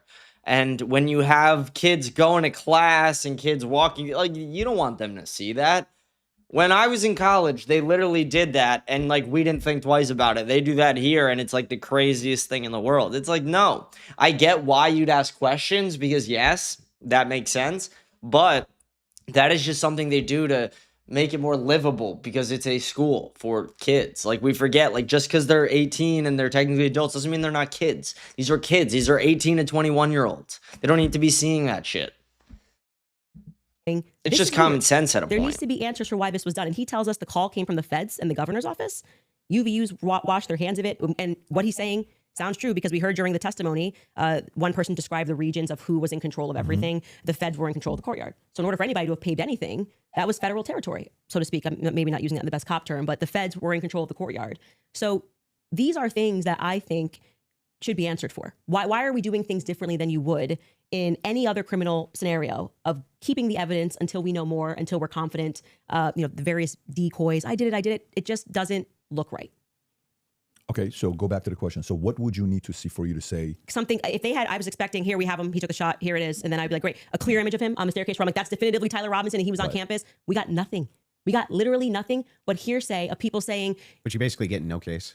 What? You basically no case on planet Earth. You get the, sure. Oh, we got a picture. Okay, Here's him with the murder weapon. Right. Here's him taking the shot. Most of this doesn't take place on a college campus that has surveillance everywhere. Yeah. One clear image of his. But I don't understand when you're his asked, car plates. If you're asked the question, what would it take to convince? It'd be the same question be asked to me. Andrew, what would it take to convince you that the oppositional is true, right? That he's a patsy or something like that.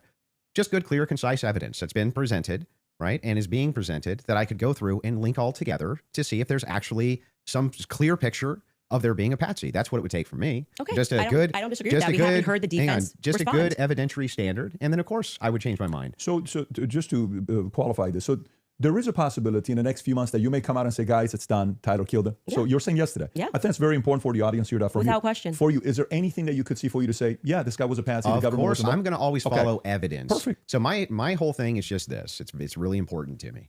I don't mind people being truth seekers and justice searchers, and the internet has helped solve tons of crimes. There's no ifs, ands, or buts about that, right? However, there's also people who, they not only don't solve crimes, but they just come up with conjecture and what's called flooding the zone. You flood the zone with tons and tons of conspiracy-based ideas and they go nowhere, right? And in fact, they actually take away from legitimate investigation.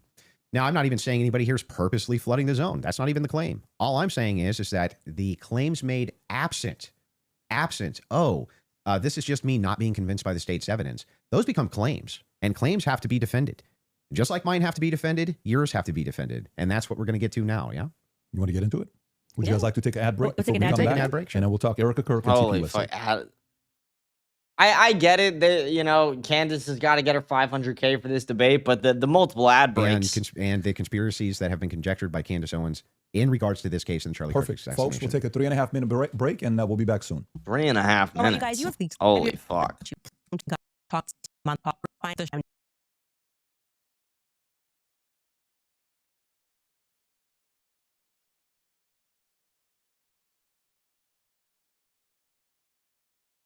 With these ad breaks, we're almost fucking caught up to live. We're almost at the live at this point.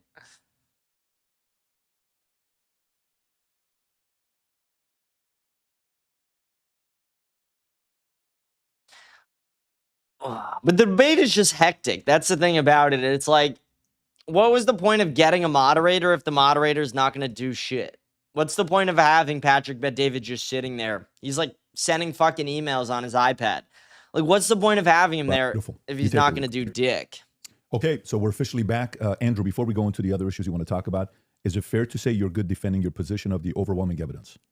Yeah. Okay, beautiful. You take the lead. Go for it. Yeah, so I have a bunch of questions for you, and I want to make it super painless, right? So no traps, no gotchas.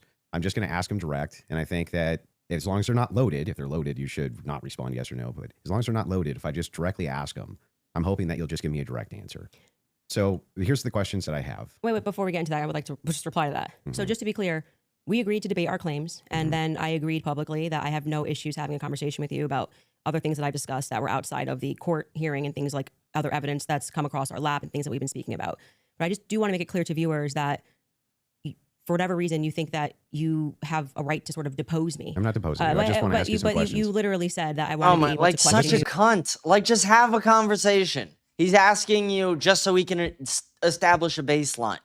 Like, just answer the fucking... It's not a deposition. He wants to establish a baseline, which is reasonable in a debate, especially when you have had 40,000 different fucking claims. Holy fucking shit. It's a meta conversation. Right, but okay, so now we're transcending. Like, let's use a word to use a word that you're saying. But this is what you're spell doing. that So word. this part to me feels like a So bit of am I allowed to ask the questions? I've already said you can ask questions, Then but I let me made it ask very them. clear to you via email and with you in conversation that we should be speaking. This Yeah, I isn't know, like but you I get to wanna- sit. I wanna If ask said you if you some wanted to questions. depose me, you should join I'm not Brigitte deposing Macron's you. defense team. This But is you're part- like, I'm this just is going a to ask questions. legitimate Can you part- answer it? Blah, blah, blah. It's like, I don't know what you're going to ask. I I'm know, going to but answer we as I have see issues fit with it. because I'm not. He's get like, it. yeah. he's okay, like, I so just we're want to clear. ask you some yes or no questions. And this is her reaction to that. It's like, bitch, Yes or no only. Yes or no? Did you not hear him? He said yes or no only. Shut the fuck up, please. I swear. Usually in the debate, if something's not loaded, I'm just direct with Because the you kept question, saying with I'm the Joe answer. Rogan. They have no evidence. They have no evidence. And now you're like, let's move away from the evidence. You Just talk about actually, transcendentals. yeah, okay. Anyway, so direct question, super easy. Was Anyway. Lance Twiggs DNA on the rifle, as far as you know? We can't say that for certainty. As far as you know.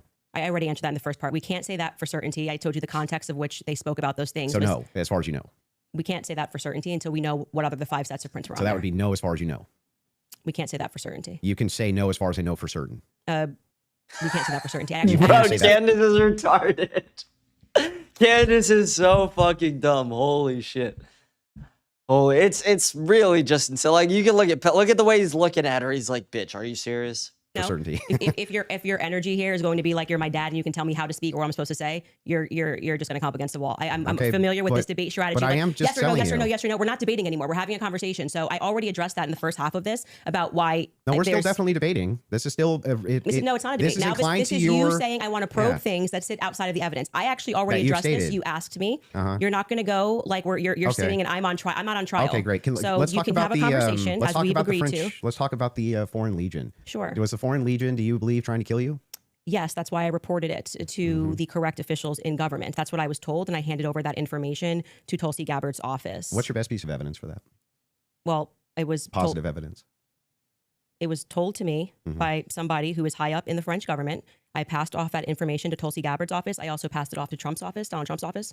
And that's all I can tell you. I wouldn't be able to probe any evidence because I don't have the power to do that. I'm not the federal government. And I would also like to say that this becomes this other piece of what you do, which is when people say, I was told this, and this is the evidence that I have, and I'm willing to have that conversation and write the email to the correct government body that deals with this. Like, I can't hack into Emmanuel Macron's bank accounts and say whether or not the information. agree. But then you go, well, where's your evidence? It's like, well, my evidence is that I reported it. I did the right thing that you're going to do. So if somebody calls and says, hey, Andrew, there's a viable death threat against you, and that person definitively has the rank to be able to tell you this, and you say, well, what I'm going to do now is I'm going to report that to the feds. Then I go, what's your evidence? It's like, well, I got the information, and I gave the information that I got from who I got it to the right body of people. And that's what I did. Got it. I just want Cool. to make sure. And so I'm not it- trying to trap you. Well, I just want to make sure I got it clear. And that's why I said I want to know what you're doing now, because this has always been the thing. It's like He we literally actually said can't in the win on beginning that overwhelming he's not trying to trap her, no tricks. He's just trying to establish a baseline to see what claims that she made that she still believes and what claims she's gone away from. But she's too stupid to know that. She's too stupid because she just doesn't want to listen. This is actually insane. This is like a case of just a dumb black bitch not listening. That's all this is. So we're just going to go and bring up everything that I think can try to embarrass her. I reported I'm exactly not as I trying to received embarrass it. you. I just want to make sure that I Someone get goes, these "What positions. about I have not Michelle said. Obama's Yeah, go ahead. Now you have stated multiple times that you believe that Israel's involved in the death of Charlie Kirk. Can you give Yes, me? we can pull up the clip. Can I'm sorry. I'm just saying. I finish the sentence? Go ahead. Can you give me the context for what are you talking about? Like when I say, generally speaking, why people think that Israel's involved? Okay, where's your question? Yeah. Do you have any positive evidence whatsoever that Israel killed Charlie Kirk? Well, I couldn't say Israel was on the ground and shot and killed Charlie Kirk. I would say that there are various things that we're trying to establish, one being a motive.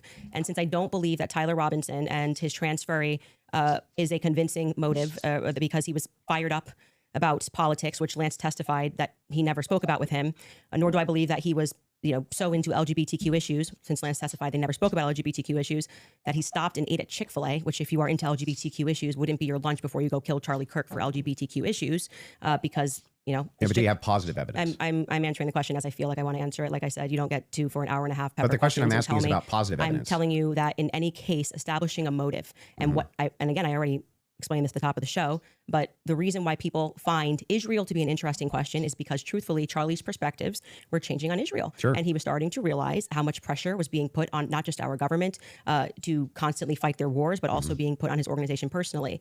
If people had come out and been honest about that, rather than rabid claiming he never flinched and everybody's lying and this is not true, you would probably have people that just go, that's life. People change their opinions. I understand. And then there was the rabid, I mean, not even that, it's like everything was about trying to convince the public how much he liked it. He So then, loved other Israel. than intuition, how you feel about things, do you have any evidence Israel was involved in killing Charlie Kirk? I have already said, and if you're watching my show in the context of what I said, this is the general sense of why people think Israel's involved.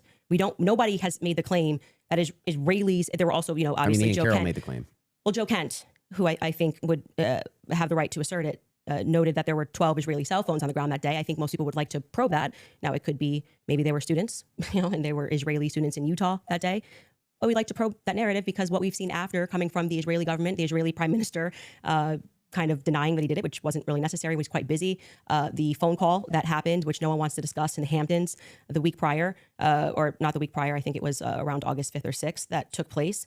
And again, the almost desperate lies about Charlie shifting opinion on Israel lead us to believe that there could be an Israeli angle in this. But we cannot say for certainty that Israel called the shots and this is how it happened. But it is definitively, I think, a thread that a lot of us would like to see there's no pulled. positive evidence.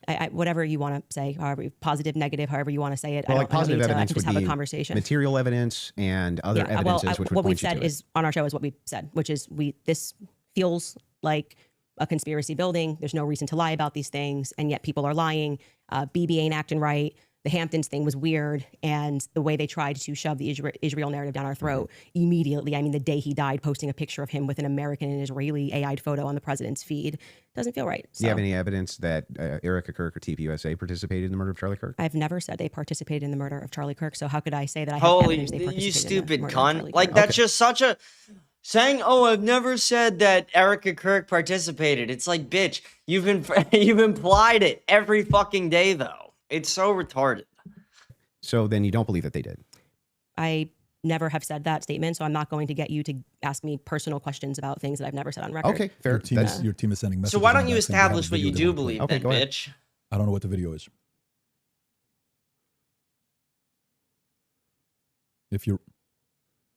Yes, you said that there's a video you want to play that Candace said she has full confidence Israel was involved. Yep. Yeah. He said evidence that they killed him. I said this ahead is why and play people it, think though. their involvement. So she If can they have the clip, yeah, I they think can play that's the the clip. clip. They're referring to a clip. Yeah. Via whom? My guess is Pierre. Erica. I think that there's a reason Pierre knew that Charlie was dead first. I think there's a reason he was a priority. How? Why? I think France and Israel are involved in Charlie Kirk's assassination. And I'm going to put that out there with full confidence. Okay. I also Involvement. I understand. Yeah. So you That's- think you with full confidence you think that Yeah, I think that Israel's France involved. and Israel. Yeah, I mean, the person that gave me that thing that I reported said that French Foreign Legion were on the ground that day.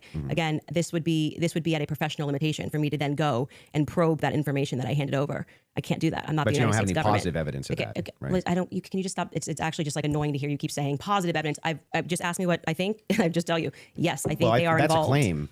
No, I said here's what I think. I have every right think- to ask you about your claim. Yeah, but and if there's I positive said, evidence in for this your statement, claim. I literally just said I think, and I am allowed to think. And Yeah, you you're keep allowed to saying, think, do you have but you're making positive a evidence? claim. I have tons of positive evidence that I'm allowed to think. Yes. I agree. You're allowed to think. Okay, so- Nobody's disputing whether or not Yeah, Candace but, like, Owens is allowed to think. What I'm asking is but you have what's your issue? positive Then what is your issue with the statement? evidence. I think that Israel is involved. That's I not do. what. That's not just what you said. You said I did that say I it's with think. it's with full confidence. Yes. You That would I think mis- that if you had full Can you have confidence confidence, to think when you think? But if I said, for instance, I think I'm going to be late to work, right, with full confidence, I would say my evidence for that is that I'm 20 minutes away and I need to be there in 5. Andrew, That's how you would know whether or not you had full I'm just confidence. gonna tell you something. Hang on, My let me finish. Sure. If it was the case that I said I have full confidence I'm going to be late to work, Normally I would object to the way Andrew's going about this because it is a bit of like a female way to attack somebody. But Candace did set the precedent earlier in the debate by attacking Andrew in this same manner. So, game on. I would say my evidence that I'm going to be is that work is 20 minutes away, right? And I have to be there in 5. So I have full confidence. That's why I would think that. So I'm asking if you think that Israel and France were involved in the assassination of Charlie Kirk, and you say with full confidence, I'm just asking for the evidence, or at least walk me through the mindset of why it is that you could think that with I evidence. actually don't have to walk you through why I think. I can Bitch, I can he give you- paid you $500,000 to debate. Oh, I actually don't have to tell you what the fuck did I pay you for then, cunt? What did I pay you for? Like, what the... Candace is really retarded. Holy that I think shit. with full confidence. I think with full confidence that you know you lost the substance of this debate, and now you're moving toward things that I have said that I think, which I can do. I'm They're allowed to think pertinent to this debate. It's not exactly pertinent to this debate. 100% pertinent. It's not pertinent because our debate These are claims made about Charlie Kirk's assassination. That's the complete But substance of the debate. no, actually, would you like to remind him of what our debate claims actually were? And would you like to remind that you said I could ask you about any of these things I to my said heart's feel content? free. You do not get to structure how I'm allowed to What's reply. the or point how of I'm I'm that? not allowed to structuring respond. how you're I allowed can't to even reply. I'm hear just for asking any you of direct this shit. questions. He's not I doing have full anything. confidence that you do not feel that you represented your claim well, And so now what you came That's prepared nice. I to just do is wanna to know- present yourself like a professor of I fallacies. just want to know. And to say, you're not allowed to say that. You can't. It's You my can say podcast. whatever you want.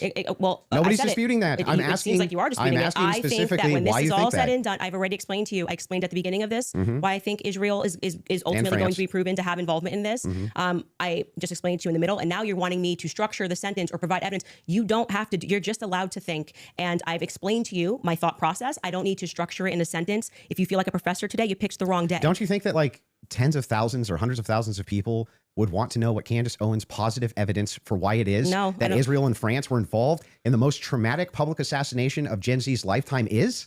That's why they watch my podcast. So you're just going to drip to Holy them? shit. Like, here's It's why I not think dripping. that? Every time we come across Bro.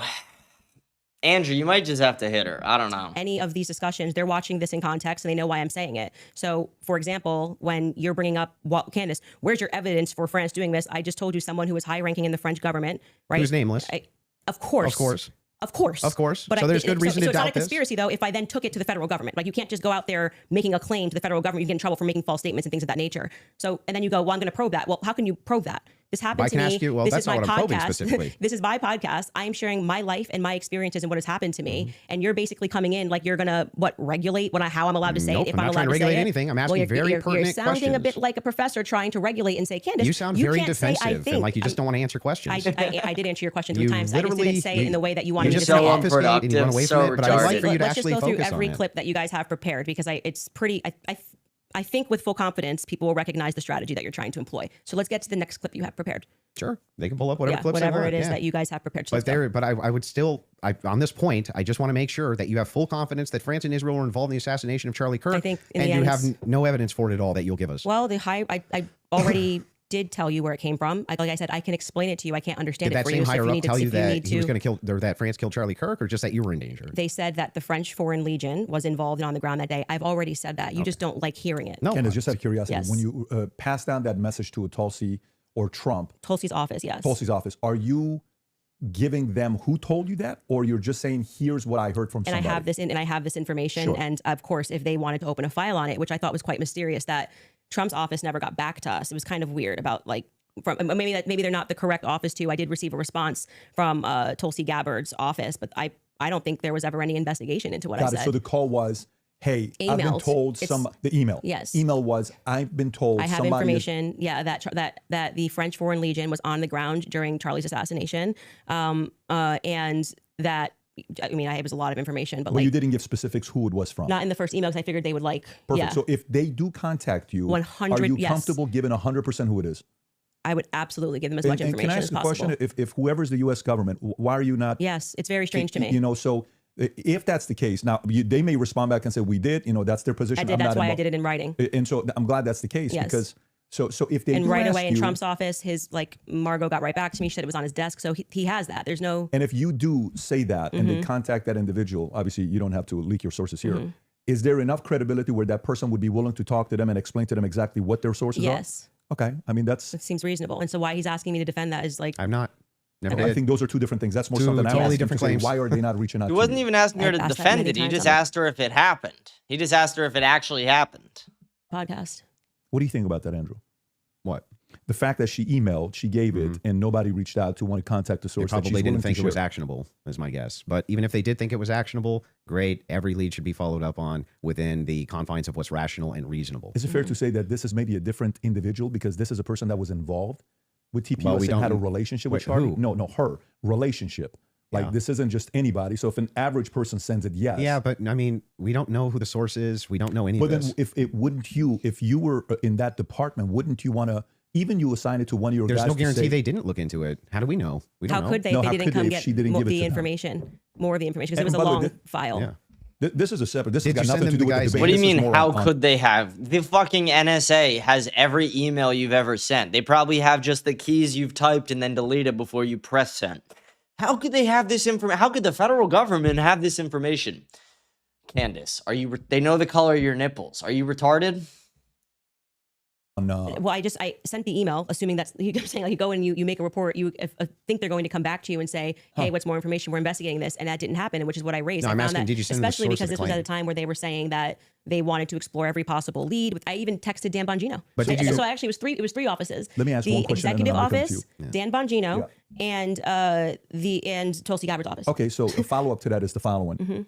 If they contact you to say, is that specifically to the French government or Israel's involvement in the killing of Charlie Kirk? That wasn't about Those Israel. Those are two separate things. That wasn't about Israel. Okay, They were got it. saying the French foreign, that person as a part of it was saying that it was the French Foreign Legion that was on the ground that So day. I'm surprised and they haven't called you. Then I find that to be very strange too. I do as well. Because who would want to make a report? Like, I mean, I've never made a report with the federal but when government. he did- but when he did send it- Let me just ask one question, and then I'm going to bring it to you. Sure. The question is, in regards to, I've not seen that clip, so I'm seeing it now. I'm full confidence. I believe that Israel and French was involved.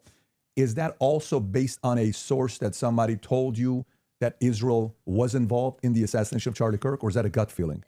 So in terms of Israel, I mean, what I've said is what I publicly have said here. I do think that at the end of this, we are going to find that Israel was involved. I do. Now, in terms of any of the hard evidence that's been presented, I think this has been a huge problem that a lot of us have had is that they won't even explore anything else that was going on in Charlie's life personally. So if we're not satisfied that Tyler Robinson did this in any way, then every alternative theory should be explored. Other evidence should be brought forward. We've done that in our capacity. Like when people keep saying she has no evidence, it's kind of crazy. I think we've broken like more stories than any news source in the world. I mean, down to pictures, details, police officers, what the dog's name was, because we're not the only people that believe there's a conspiracy here. The police officers that were involved, the many police sheriff's offices that were departments that were involved that day all believe there was a conspiracy. Down to the U.S. Marshals believe there was a conspiracy. They were my sources at the U.S. Marshals were saying they were basically sent on a wild goose chase that day. But do you see how you say my sources?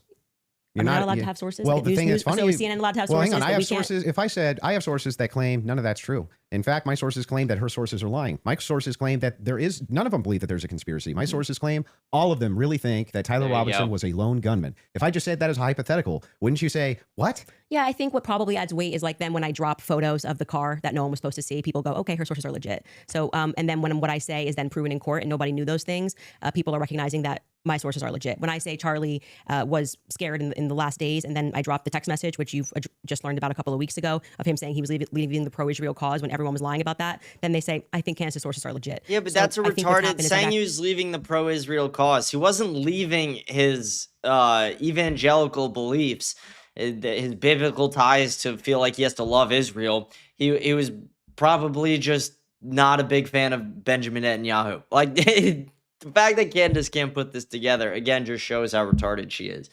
Her believing that, like, him sending that text means that he's completely going away from Israel. He felt a biblical tie to Israel.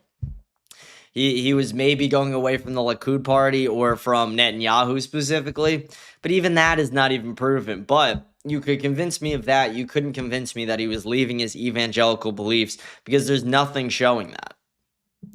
Actually built up a rapport with my audience that it's not vibes and dreams, and that's why they keep watching my content, because I, like, for example, when I just the other day released the content of the shooter on the roof doing the lateral crawl, then they're going, I don't think these are just vibes. It seems like Candace's sources are legit. So I've proven myself in the market. Yeah, I'm not sure that would legitimize your sources as being legitimate when it comes to the idea that, oh, they all believe that there's a conspiracy going on, which is actually what your claim is now. How Well, would that I was actually, just- hang on, I'm almost done. I was talking to PVT. How would that legitimize, well, it's not his debate. How would it legitimize these sources that even if it's the case that you get some court footage or some things like this, why would it legitimize that your sources are telling you all the marshals believe it's a conspiracy, the police believe it's a conspiracy, everybody believes it? How would that legitimize Well, any what of I that? am saying to you, and you are not forced to believe it. So let me just explain what I was answering here, and I think that you understood what I was saying. Is I have, because people trust me, compiled a lot of information and presented it to the public, and this information has been proven true. We've presented photos, we have presented videos, never before seen stuff. The public has never seen it. And so what that does is your audience goes, okay, when she says that she has these sources, clearly she's telling the truth. Now, whether you would then go, well, I'm going to believe her when she says they don't believe, they think that there's a conspiracy, that's up to you. You cannot watch my content. I'm not here to tell you that you have to watch my content or believe everything I'm saying. Well, don't you think But I am- questioners should get questioned as well? By who? I'm not committing a crime, am I? By just like saying Well, what I I think and mean, collecting aren't evidence? most of the people you ask questions of not actually committing crimes? But what do you mean they should answer questions where? Like at a police station? Like what are No, you just saying? like if you want people to come in and answer questions for you. I have questions about this in the investigation. I have questions about this. I have questions about that. You want them to answer your questions. Doesn't it seem totally fair that you answer back the questions people have for you? Well, they're not answering our questions. So it's also fair that they don't answer them. So you're That's So why I you're said just Mr. a Cole that cunt. should be in this chair. Right. He's not. But That's isn't his that a double? prerogative. But isn't that a double standard? No, it's not because he's not doing it. Yeah, but that would still be a double standard. If you're requesting that he does do it, then that seems to infer that you think he owes you answers. Oh, so inferences are allowed again? And they never weren't. So that seems to infer that you think that he owes you answers. If that's the case, then don't you owe answers? Yeah, well, I feel like I'm answering your questions and his questions. Not really. About, I mean, I'm talking about Andrew Colbert. His position is he's a spokesperson for Turning Point USA. So when the crowd turns against Turning Point USA on the basis of a lack of information or because there has been, I don't know, seeds sown of distrust, I would imagine, and forget answering my questions because it doesn't need to be me. Aren't you sowing a lot of those seeds of distrust? Well, I think they're doing a pretty good job themselves, if I'm being honest. You can blame it on Candace all you want. Well, People love to do that. The thing is funny is people like, act like I'm I think ground they're zero. PR. I I'll think be fair I'm with you. ground zero of people not trusting Turning Point USA. I think that there was some actually PR kind of there. last. I think there was some PR there. Sure, they could have done better. Absolutely. I'm not disputing any of that. One thing, though, that I want to just directly ask you is, do you actually believe that anybody in TPUSA or Erica Kirk or Erica actually participated, had foreknowledge of, or facilitated the murder of Charlie Kirk? I'm not going to get myself into a legal pickle here. Everything I've said is on my podcast. How would that get you in a legal I think pickle? firmly that if I was the investigating officers, I would seat them all and I would ask questions. I would at this phase. I would. Okay, So well, what does using that mean? hypothetical, Does that mean that you do think so? I think it was not a sufficient investigation. I get what they're both trying to do. Candace is trying to avoid like a defamation suit or I don't even know what it. She's trying to avoid a lawsuit for sure with Turning Point USA. Well, at the same time, he's trying to press on that. I mean, they're gonna have to find a middle ground on this one because she's never gonna be able to honestly answer that without getting sued. Investigation into what we know to be true of 80%. But to also to add on to that, the reason she can't say it without being sued is because she has no evidence. If she had evidence, then she could say whatever the fuck she wanted, realistically. Of homicides, it's usually conducted by someone you know, right? And the fact that that was never even considered, that like I said earlier, the backpack was returned. How do you know that was never considered? Because they gave back the backpack, as just one example. They gave back the backpack. They gave back the. That doesn't show a conspiracy. Well, I mean, it shows that the police trusted everybody and didn't just hold things up for a Yeah, second. they ruled them out as suspects. That quickly. I'm not comfortable with that investigation. It's a pretty big organization. There's a $100 million incentive. This is What $100 million incentive? what I'm saying is his organization, like it had grown to, I think it was 100 Plus million. per year. Yeah, per year. If that's something you want to factor Yeah, in, but what that's was fine. the- Your what- team wants to play video, if you don't mind. Yeah. There's a video they want to play of Candace said it's impossible to not believe Erica's complicit. If you guys want to play that video. I'll just ask And him, so but right sure. now, their guys are going out and they're going to look for evidence. And then by May, which is fortunately around the corner, then she'll see what they found. So what the F is that performance? How could you sit up there and say, yes, I 100% believe Tyler Robinson did it. That right there is why it is impossible for me to think that Erica Kirk is not complicit somehow. Because what? Those two thoughts That's actually, yeah, damn, dude. Andrew did bring the. Let's go. Andrew's team is on one today. Let's go. actually don't even follow. How would it be the case that even if Erica Kirk did believe that Tyler Robinson was 100% responsible for the death of Charlie Kirk, let's say she believed it with every fiber of her being, believed all the evidence, because she did. She just actually did. Would it then follow that somehow she's complicit in his death? I didn't say implicit in death. You added those two words. Okay, so what's she complicit in? Yes. So sowing this narrative that Tyler Robinson is It's guilty. the so same you're fucking. Candace, you're such a retard. chopping up Holy clips. Like I shit. said, you didn't Same have confidence fucking Okay, coming well, into tell me, the what debate, does so now that you're mean? chopping What it does up. complicit mean? We are showing a clip of her on Barry Weiss, which I can't remember the date that she did that interview. And Erica, when she is asked, do you feel with 100% certainty that Tyler Robinson did this? And she says, I do. Then, again, context matters. I sit down with Erica for 4 hours under the assumption that she had some evidence, right? This is why I did not engage in any like Erica, everyone's questioning what she's wearing and all this stuff. I was like, I'm going to wait here because I don't know, just it feels weird to think that. Did I think that some of her mannerisms were weird and stuff like that? Yeah, but that's not, you can't convict somebody on weird mannerisms. And then when I sat down with her and I was expecting for her to say, well, I'm obviously the victim on the case and we got to see the shot, taken or this or that, whatever it is. Great. That's why she has that much confidence 2 months ago. And when I sat down with her, it was nothing. It was nothing. Okay. So this is a conversation. How would that make her complicit? Complicit. And again, you said complicit in the death of Charlie Complicit Kirk. in what? Yeah. Well, if you let me finish my sentence, I could tell you that. But my point being is that then you take a look at this and you go, okay, well, this is weird. Why would you have this confidence? And then when you sit across from somebody and you say, okay, great, I want to go out there and defend you now. I want people to know that you can't say this stuff publicly, but you know more things. And she just blanks. And then she says, well, I'm going to call the lawyer. And she called the lawyer. Again, all this is on my show. So out of context clips is not going to work because I know what I say on my show. Okay. So we call her lawyer, and her lawyer says to us, she calls him on the phone, pardon me. And it's me, her, and Justin Strife. And I'm like, okay, great. What do you guys have? He goes, well, we don't have anything yet.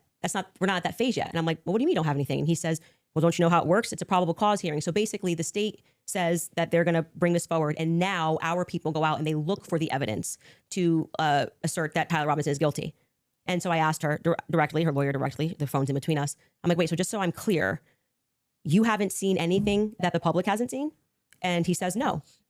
So I'm going back in my head and I'm going, okay, so why is Erica saying with such a degree of certainty, like she was sent out to convince the public, and people bit, by the way. I remember even Megyn Kelly was like, let's wait. She's going to have access to things. I did think she had access to things that we didn't have. Why express that confidence to the public as opposed to just being like, we don't know yet. I feel confident he's involved. They made an arrest. I don't understand. How would any of this make her complicit? And in what? Well, I've already told you. She's complicit in trying to fool the public into thinking this is some open and shut How's case. she trying to fool the public into this? If she believes Like, it, don't look if she anywhere believes else. that Tyler Robinson killed Kirk, if she believes that, how would that be complicit in anything? I do. Are you saying that you think she doesn't believe it? Yeah. There you go. Thank you for asking that fucking question. Don't believe that at that stage she sat down with Barry Weiss that's what she believes. No, but that's my opinion. Right. But so when you just say complicit, you just mean she believes that Tyler Robinson killed Kirk? That's it? That's what we were talking about. That's why I said if your strategy was to dice up clips and take it out of context and make it seem like I said she was complicit. Everything. Yeah, but then why not just play the full thing? Like why? Because we don't have like infinite amounts of time. I'm guessing you probably don't want to watch. I'm going to go back to my theory that you didn't feel confident that you could defend your claim that it was overwhelming evidence. So now you're trying to move towards doctored clips and getting me to respond to it. There's no doctored anything. I'm just making sure that we got this right. Yes, that what you're actually saying is that Erica is just complicit in believing it. When I re-examined her actions backward, because I did not have this perspective of her at the beginning, which is why it's so funny to me that you guys make it seem like I'm ground zero. People thought Erica was sus from day I forgive him. And I was not a part of that. I did not lean into that. I did not contribute to that. I was getting actually terrible messages from my fans being like, Candace, you and Charlie always say to go with your intuition. You won't address this, how we all feel about her. Things changed for me when I saw that Zoom call. I will tell you that. I mean, she just quietly slipped in that there was an incentive for her to blame Erica Kirk. Her viewers thought that. Her viewers fund her fucking show. Sure, and the fact that she lied to me. So I sat across from her and, I wanted to have that conversation publicly, but they're probably grateful they didn't do it publicly. She told me some lies. And so the next thing that happens naturally when somebody lies to you, when any person lies to you, whether it's a toddler, people only lie when they're trying to obscure something else. Have you addressed what that lie was? Yeah, I've talked about, we have a list of lies that we've been told about. So we can find that, In I'm the sure. meeting with her. Well, no, I didn't want her to cage up. I didn't want to do this, and because I didn't know what to expect. Like I didn't know if she was going to be like, I'm so overwhelmed with everything, and I don't know who to trust in the organization, and I don't know what I'm doing. Like I didn't know. I didn't want to. Just out of curiosity, before anything happened with Charlie, how close were you and Erica? Not very close. So there's not a relationship. No, I would say it's totally normal. Like it's not like there was any issues at all. We were always nice to each other. It just is our life went to a different phase, right? So Charlie and I. Hitting the ground, running around, traveling 4 days a week. Now I get married. I find love of my life. I get married and I get pregnant. I've been pregnant. I haven't stopped being pregnant. And what you want out of life changes. You don't want to be running around for 4 days a week and traveling on a plane nonstop. You suddenly want to start building a home and live. I was desiring that suburban life. Did you guys ever do the double dates? You, George, her, and Charlie. Was there ever double dates between the four of you? I was engaged to George quickly. We were planning our wedding. I was kind of in my bubble with George. George traveled with me and Charlie, but Erica and him were just starting to date at the beginning of 2019. George and I were planning our marriage. Mm-hmm. So George really got to know Charlie. I wouldn't say that I really got to know Erica. I was just rooting for them because I knew how much Charlie wanted to, find love. And so I was kind of his wing woman throughout that phase. And I was just happy. And I never was under the impression, obviously, that they were going to get married when they were dating. So it wasn't like I was conscious, I really need to get to know this person. And so it was just kind of normal that by that time, because of where I was in my life, that I wasn't spending any time getting to know Erica per se. So the complicit part about Erica to you, is that a gut feeling? Do you think it transformed when she lied? You can take the lead. I'm just asking questions. Yes. Go for it. I actually I still don't understand what you think she's complicit in. Yeah. So when I say Erica's complicit, that's my opinion. When you tweeted Erica's too retarded to kill her husband, would you like to explain how you? Erica's too retarded to kill. Yeah, true. Probably. Erica is kind of a retard. When you do see the old clips of her from back in the pageant days, she is kind of a retard. Developed your evidence, your positive evidence for the fact that Erica was retarded? Yeah, sure. So Yeah. I just think all women are retarded. Oh, so you're allowed to just say stuff. Who knew? So, and You what, just by asked the way, me. and Like, what dramatically transformed your opinion of Erica after going to the headquarters? Because you were pretty hostile about. I wasn't hostile towards them. You don't think calling somebody too retarded? No, is, come on. That's like normal tongue-in-cheek stuff for me online. Oh, you're being tongue in cheek. Usually when I call someone retarded, I'm being tongue-in-cheek, yeah. Like, for instance, you got supporters. I mean, if you want to use the same exact argument, you would take a supporter like Owen Benjamin. He called you bad names and called your husband bad names. You're just like, well, that's no biggie? I've never answered him on anything that he said. I'm saying that you now are her biggest defender. So do you still think I'm not her biggest defender. Do you still think she's too retarded? No. I didn't know Erica Kirk. I'd never met her before. Okay, but you had an issue with Turning Point being led by a bunch of fembots talking about the feminist angle. Still do. And then suddenly you go to the headquarters. Still think it's a terrible idea. You go into the headquarters. Now all of a sudden you've got text messages that you're sharing with them. You say that you and your wife are getting involved with management. No. I'm not involved in any management at Turning Point USA. Well, I'm pretty sure there is a clip of you where you say that your wife went to their recent conference and sat down. And then when you were on Joe Rogan. No. Hang on. I'll explain what happened just so that you understand. Yeah. So I was invited there to do some debate training. That's literally what I was invited there to do on recommendation. So I went down and did some debate. That's the first time I ever met anybody at TPUSA. Okay. And then you said you sat down with Erica. Well, I didn't sit down to her. I talked to her in a hallway. So you didn't sit down and speak with Erica? No, I didn't have like some sit down long conversation. We talked in a hallway. Okay. Is that when you gave her the hug? Yeah, gave her the hug right there. My wife did too. We were both very sorry for what happened. Okay, so at what point did you start receiving text messages from that you cited in your opening statement? I just reached out to TPUSA and said, I'm prepping for a debate. Is there anything that's pertinent that I can use here? Do you find it interesting that people have been asking for basic answers to questions, and you're saying that you walked into their headquarters and reached out and they instantly... It's amazing, isn't it? If you reach out in good faith and you're not demonizing them and saying that they're complicit in the murder of people's deaths, that perhaps they're actually willing to release things to you that are pertinent, other than thinking that, perhaps you're diabolical. Well, I don't know. I feel like if I was going intentions. to release that information, I didn't demand that it be released to me. I actually never demanded that it be released. I just simply said that this is what was going on in the last 48 hours. Maybe to the media they could release it. They could release it to PBD. They decided to release it to a guy that called Erica too retarded in June. So what? Yeah, I just think it kind of shows that Turning Point is sending you as their horse. Well, I don't know They where don't have the courage to have the conversation. If they were just releasing something in good faith to answer questions, do you have any I've never evidence demanded. of that claim? It's not evidence. No? You're sharing your opinion No. that she's too retarded. I can't share my opinion that I think it's going to Well, I never register met the as chick. really obvious to the public. That rather than presenting that throughout the course of everybody wanting to know what Charlie was going through his last days, they decided to give it to you to come to my house as some sort of a surprise. Well, do you think the public's not smart enough to see through that? Do you think that if you talking know about terrible PR, if you know that there's a huge debate that's coming up that's going to be probably one of the most viewed that year, and one of the debaters calls you and says, I'm taking this position. This is the position that I feel like there's the most evidence for. And Candace also agreed to answer many of my questions in regards to this. So if you got pertinent evidence here that I can use, I'd definitely like to take a look. What is that? It was actually amazing to me. It really was actually amazing to me how if you approach people in good faith and just say, hey, I'd actually like to know what the facts and details are around this, they actually do talk to you. It's amazing. Yeah, I just do not believe that they are doing this in good faith. I don't believe that anything you have done has demonstrated that's in good faith. It demonstrates that you walked into Turning Point USA headquarters and came out a different man because you were critical of the organization. You were critical of Erica, and now you're sitting here going, Candace, I want to interrogate you for an hour and a half about everything. He literally just said a minute ago he doesn't want a woman running the organization. He doesn't want Erica running the organization. He doesn't want women in politics at all. He said all women are retarded.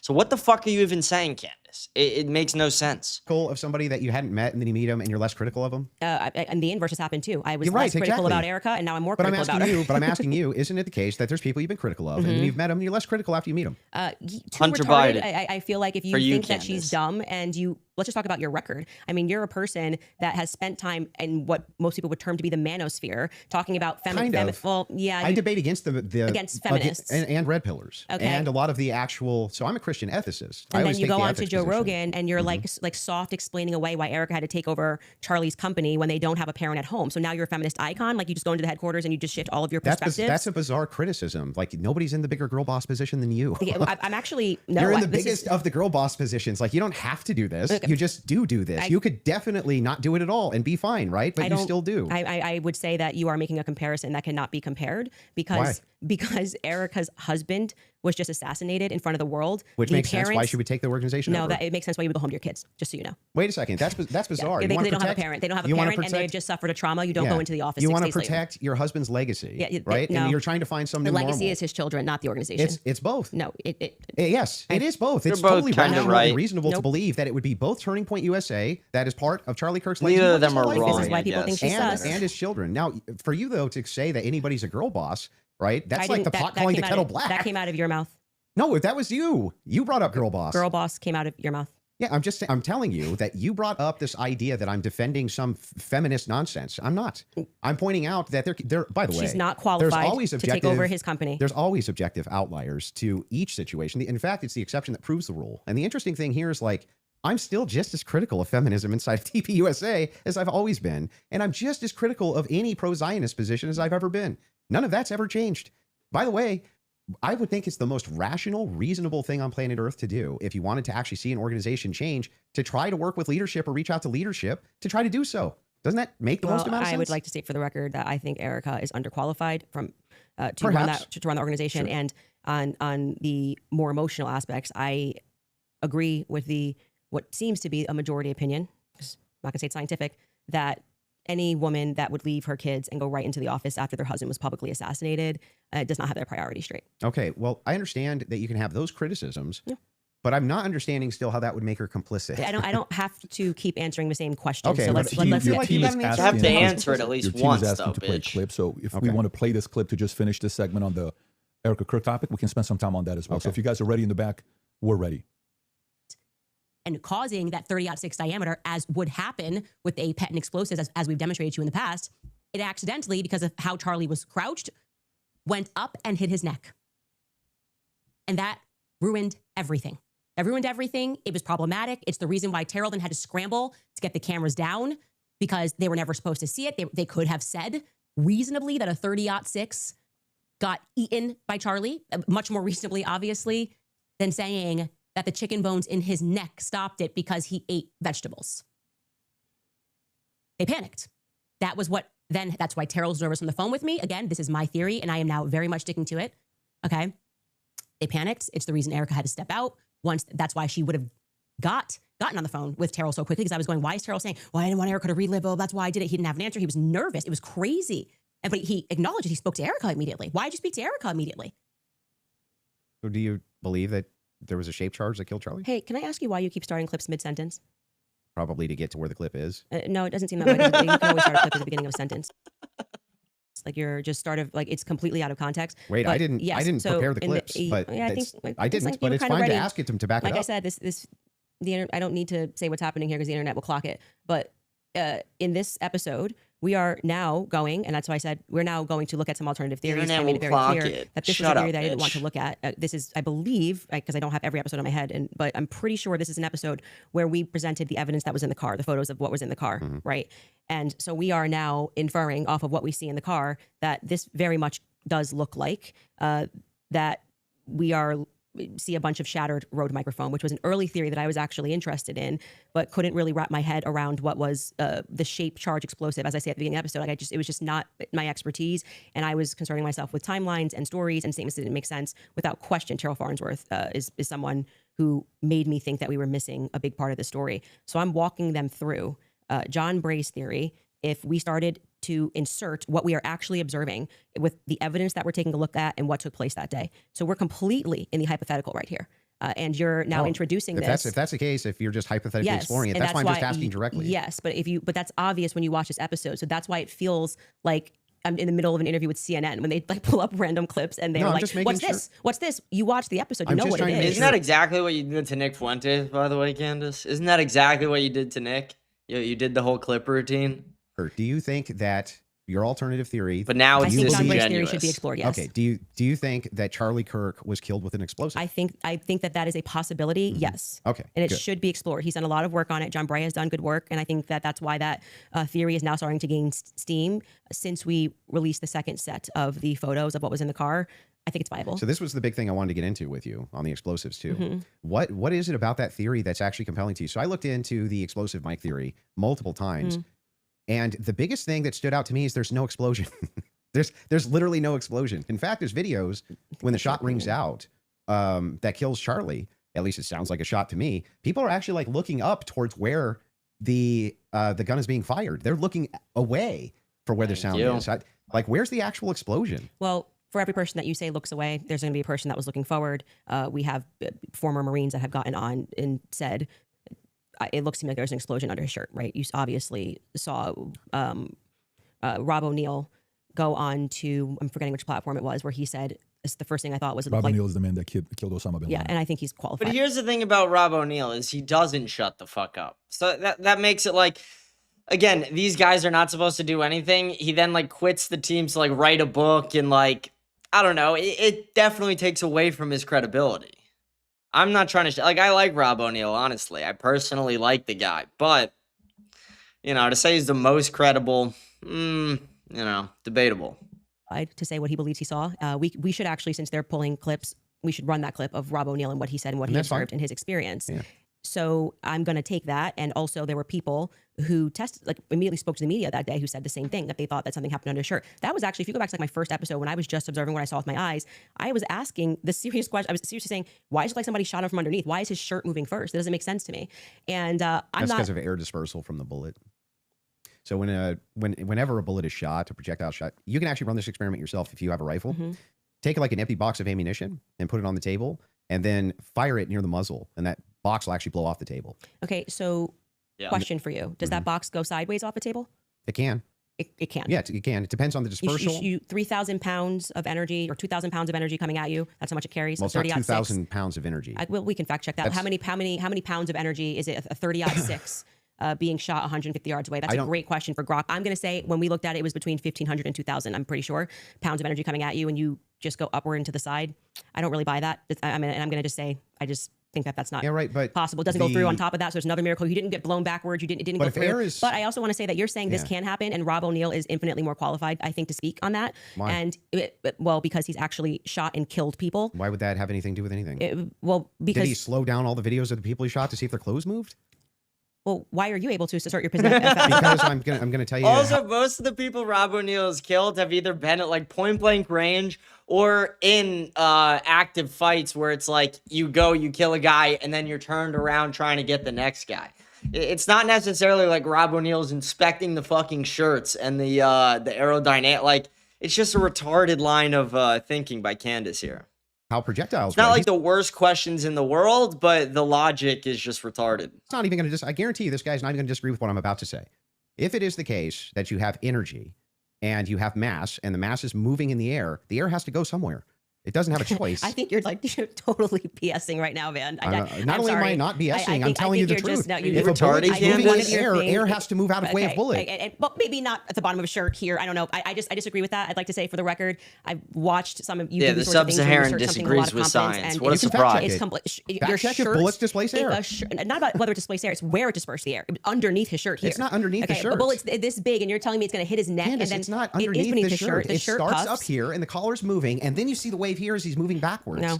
Yeah. That's not true. It's not. And we obviously can't show that clip. I disagree with you. Okay, I understand you can't show it for TOS purposes. Exactly. That's fine. I disagree with you. People can go watch and make up their own minds. We don't need to debate it. Whether or not that was the first thing I said was, why is his shirt moving first? That didn't make sense to me. It almost looks just like this. It goes across. His necklace breaks first before Charlie even reacts. If you watch it in slow, his necklace breaks first, which I thought was very odd. And then you see a puff here, and then the next thing you know, there's the entry wound on his neck. I would not confidently assert that I see smoke. I've never said it on my platform. Do you think that an explosion generally has smoke?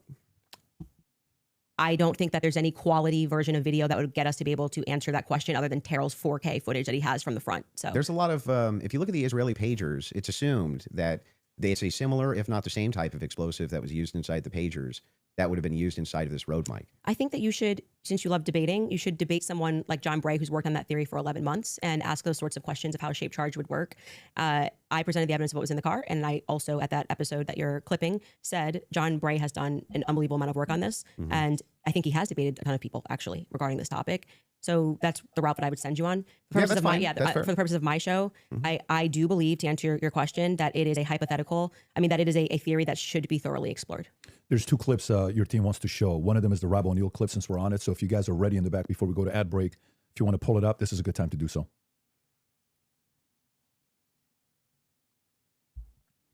And good to see you, General Holt. A lot of things bothers me about this Nothing in particular. It's not like I'm out there saying big lie or conspiracy or someone did it. I'm just saying I've been in a lot of shootings. I've killed more than a handful of people, and this thing looked shady off the bat. I mean, I've killed people closer than I saw the camera, and I've never seen a shirt move like that. That looks like an explosion to me. Just the fact that no one started doing first aid to Charlie Kirk, they were more concerned about getting SIM cards out of cameras, removing cameras, and then getting him off the X somehow. There didn't seem a lot of concern for his life. It seemed like just but that's also a disingenuous statement. It's him saying, "Oh, they're more worried about getting SIM cards out of cameras." That's not true. It's not like Charlie was still laying in the tent when they're taking the camera down. It's not like that's how it went. It's not like Charlie's just got shot and then that's when they're taking the camera down. No, they're taking the camera down after Charlie was already loaded in the car, after they're already driving to the fucking hospital. Immediately after Charlie got shot, you saw people jump over the table, get on Charlie. And whether they did the perfect things or everything to a T how they were supposed to do it, I'm not sure. I'm not on security teams. I'm not on fucking medical staff. I'm sure maybe they fucked something up. I'm sure maybe in the heat of the moment when this guy got shot and they don't know what's going on, that they might have fucked something up. I'm not surprised if they did. But again, it's not like that's the craziest thing in the world. People fuck up every single day. They are humans like us.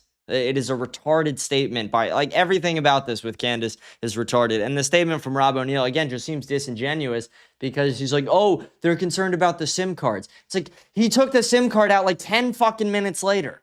It's not like that's what was immediately happening. It's just, I don't know. I've been told they paved it over a couple days later. And then you get Erica Kirk behind all the razzle dazzle, and she's really quick to forgive the alleged shooter, which technically says that was him because I forgive him, but that you can't forgive Candace Owens. Yeah, but that's a political stunt. That's a political stunt as a Christian. Yeah, I'm a SEAL Team 6 I thought that sniper. was stupid, I'm asking too. a lot of questions. No one wants to answer them. And you're able to ask. He's actually said very little about the explosive there. So I'm he just saying he said he's shot people up close and he's never seen a shirt move like that. And it looked to him like an explosive. That's what he just said. But when I play that video at full speed, I can't see a shirt moving. I can only see a shirt moving when we slow it way down. So if I'm in real time, I'm just assuming this, right? I mean, if I was in real time and I was in like a close quarters combat, you kill somebody situation, and I shot them, thank you. Would you even see the shirt move? Barely. Well, I just feel like 5 minutes ago, You'd have to be arguing that paying it was because attention the to bullet it. carried air. Now you're saying you don't see the shirt move at all. Yeah, but that's if you slow it down, the disbursement of air, that's where you're going to see it, right? It's going to be very quick, very, very, very, very fast. Yeah, and then that's over. not what How is Candace not getting this? He's saying in real speed, you're barely going to notice the shirt because of every other thing fucking happening. He's saying that Rob O'Neill, maybe when he's shooting these guys, is not necessarily looking at their fucking shirts. Maybe he's looking at their head where he's placing the shots. Maybe he's looking like, it's just, again, Candace not being able to understand this is just so retarded. And clearly it's not what he saw, and he thinks that there could be an explosive. So I'm just saying to you, when people disagree with you. Your opinion's not a fact. That's all. I understand. I think that's a good place for us to, if we have another break, and then we can keep answering your questions. Yeah, I mean, I think, yeah, sounds good. Perfect. We'll do a quick 3.5 minute ad break. We'll be back for the last segment. Cool. All right, thank you. All right, you got. One more ad break. It's crazy. What is this, the third or fourth one?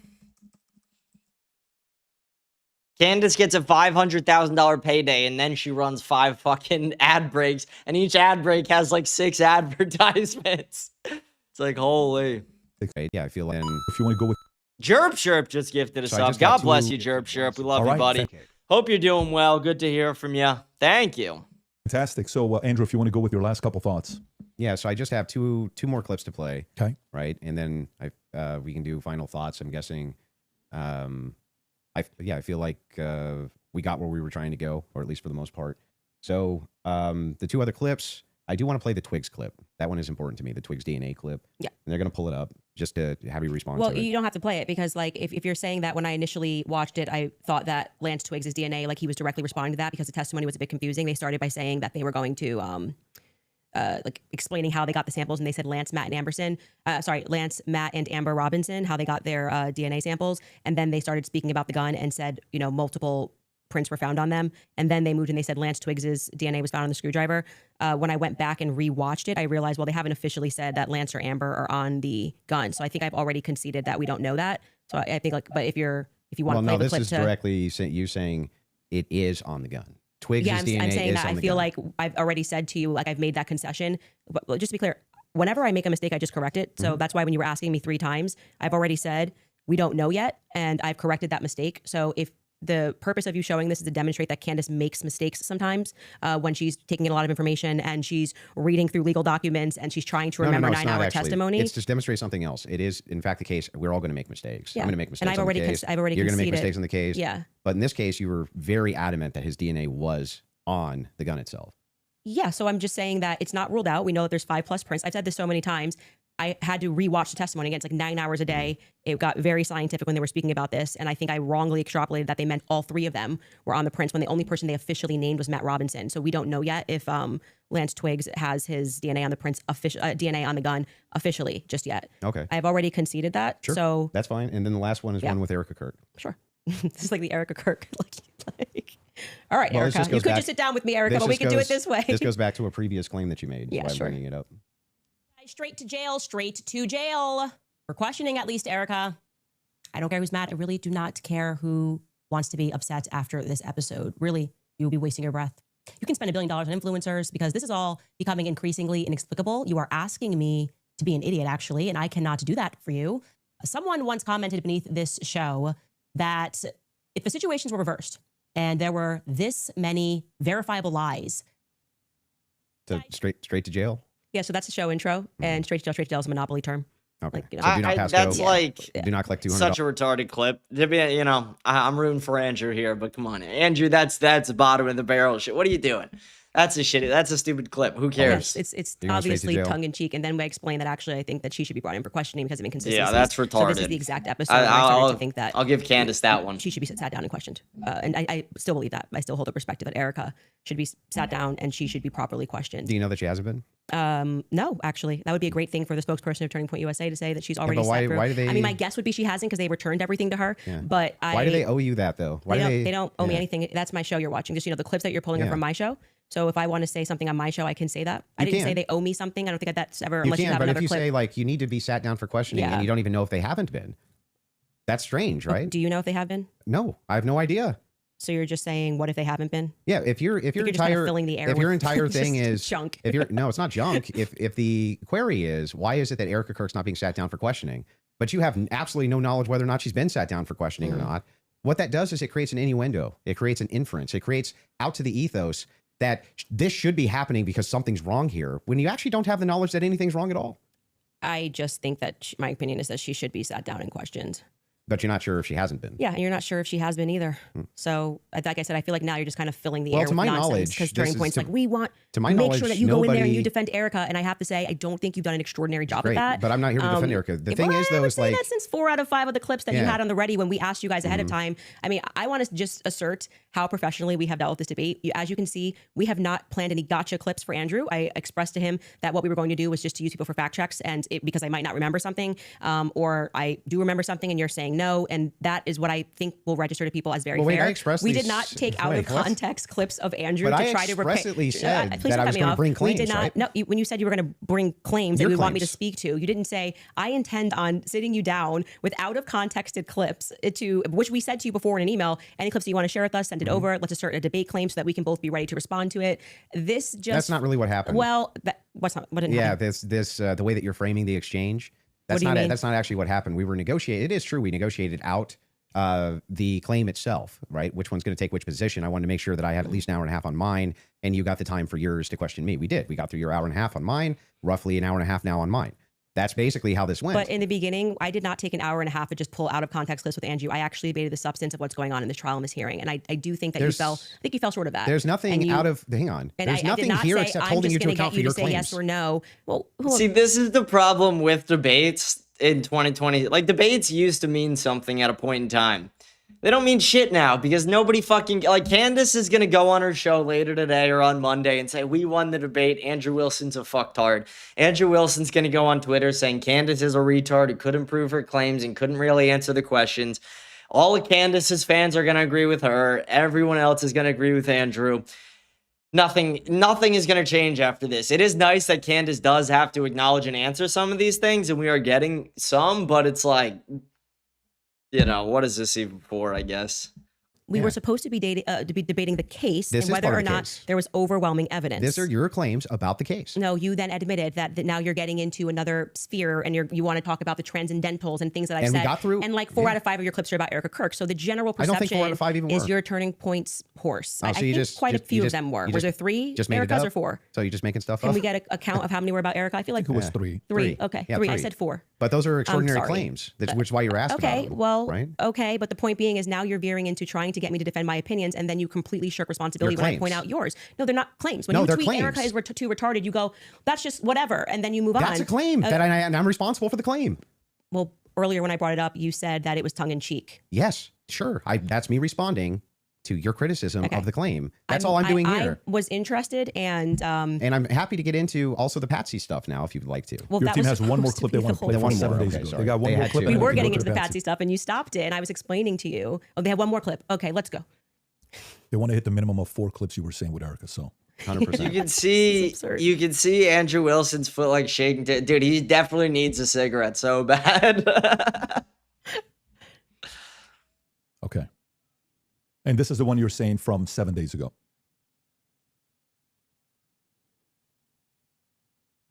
All right, what the fuck's going on here? Get the fucking clip on. Okay. While they're looking for that, do you want to continue? Yeah, I mean, Yeah, can I yeah. ask a question? I know Come it's been- on. Or like, can I ask a question? Or are we Not just in really. I'm just gonna. Okay. We're going to hold to the actual contract itself. the contract does not say that you are allowed to just question me without me being able to respond to you I've never said you or can't have respond. a conversation. Bro. You've been able to respond to every question I've asked you. And by the way, the other thing is like Let's have it your way. I want it to look like still happy we've to have done the everything debate. Andrew wanted to, so that people can fairly assess the situation. So you have it your way. I Totally will not fine. ask a question. totally fair with me. So are you good with her asking the question or He no? said no. Waiting for the clip. Okay. So you want to wait for the clip Like, first. Okay. come on. You guys have it in the Like, back? Andrew, I like you, but that's gay. Okay, beautiful.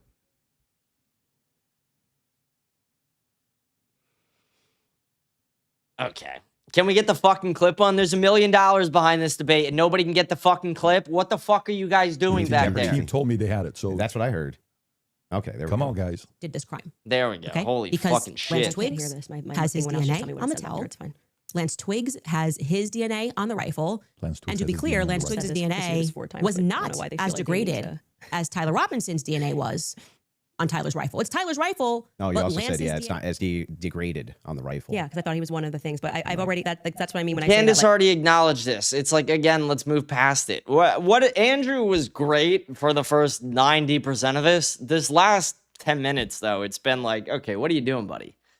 Like it just seems like you're not actually here trying to engage, because even before you got to this and I knew that you had some secret clip planned, I said to you when I rewatched the testimony, I realized that they didn't explicitly say Lance Twigs. They said 5 other profiles were on it and that his was the most degraded. So I hope your team feels fulfilled in playing that. Is there any more? I'm happy to play every clip that he has on the ready. Anybody? You said you had some new evidence at the beginning of the Oh yeah, debate we should you had show that something text new. message that you read Did you just wanna because share I think that? that's important for the public. You shared it out of context. I'll do it on my show. I'll share the text So you're going to message. read it on my show but not show it? Correct. Okay. So I'll show it on my show, but that's what I'll do. I'll show it on my Can show. I ask why? Well, because I want to. Dude, it's like the pettiest.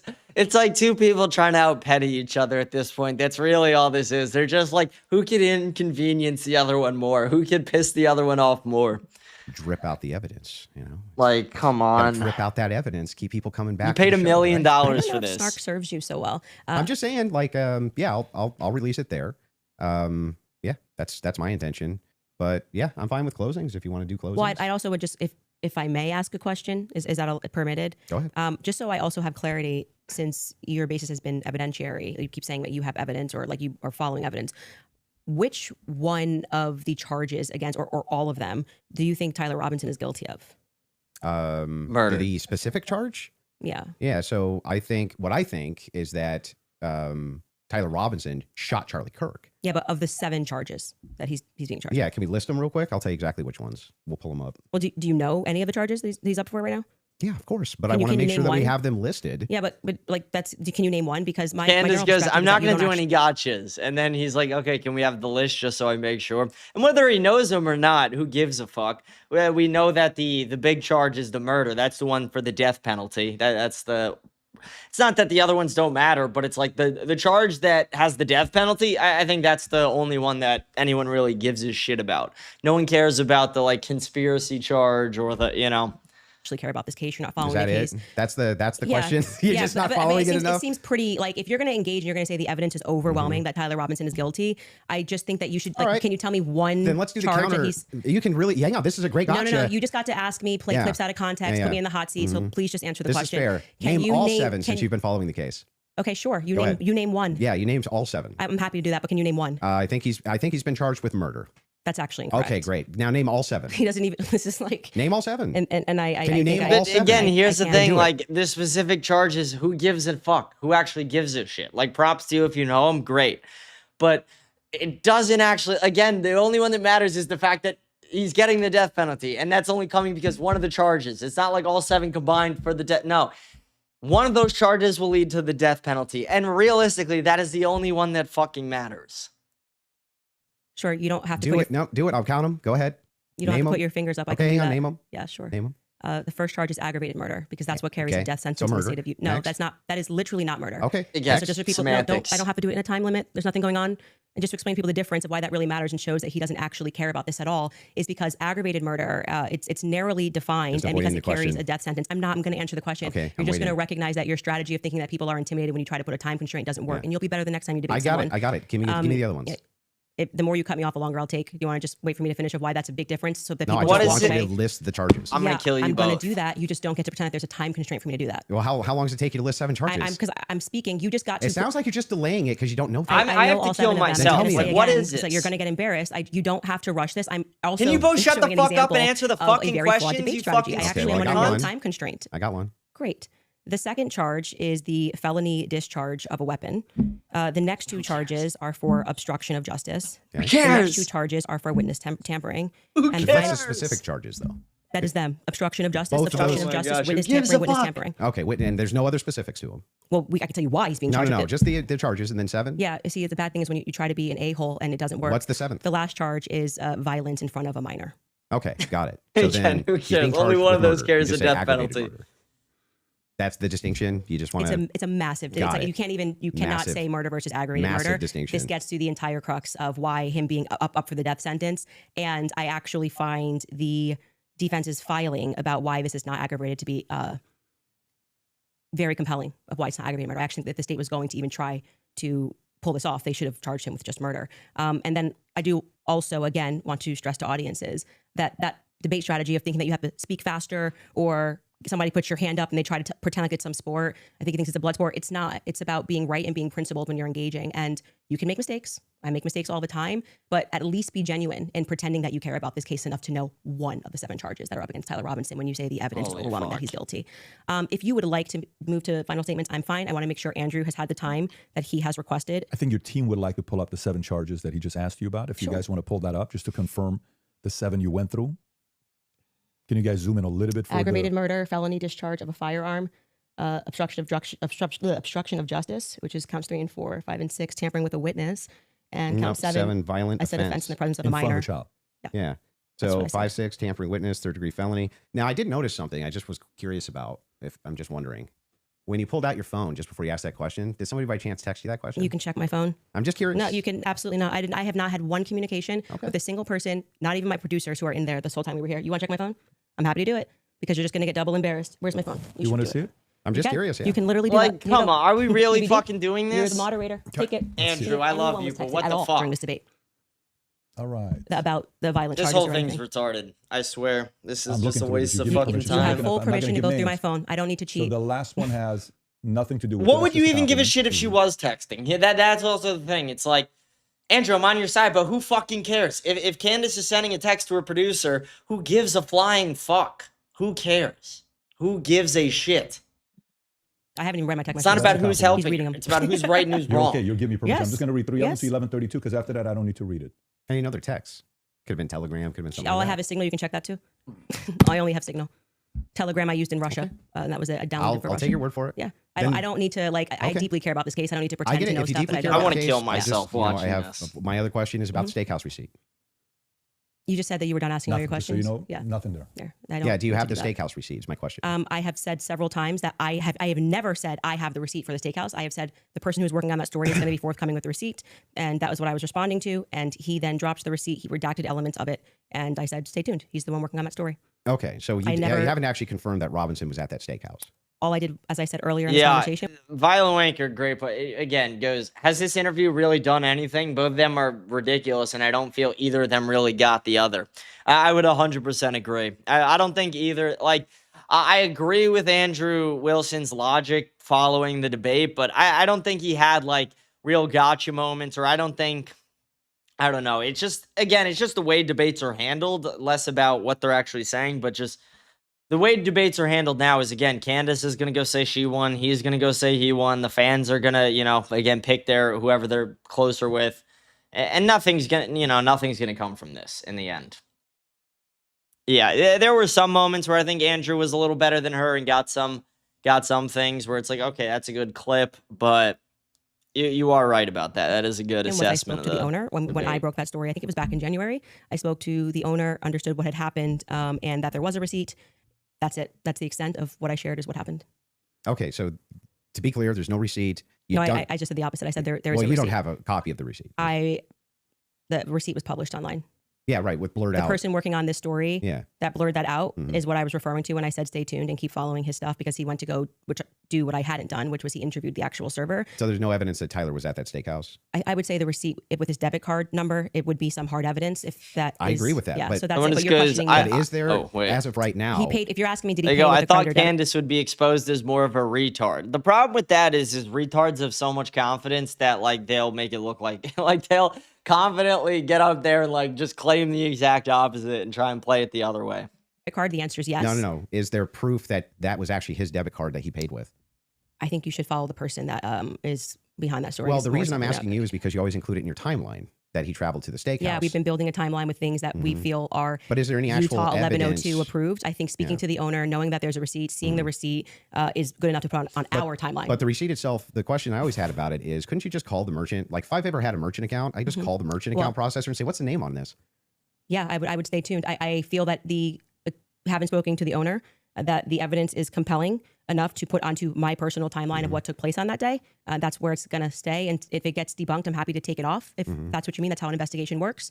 Like I said, I did more than enough. It would definitely pass the test by the Utah 1102 rule, for sure, for certain. To be submitted as hearsay.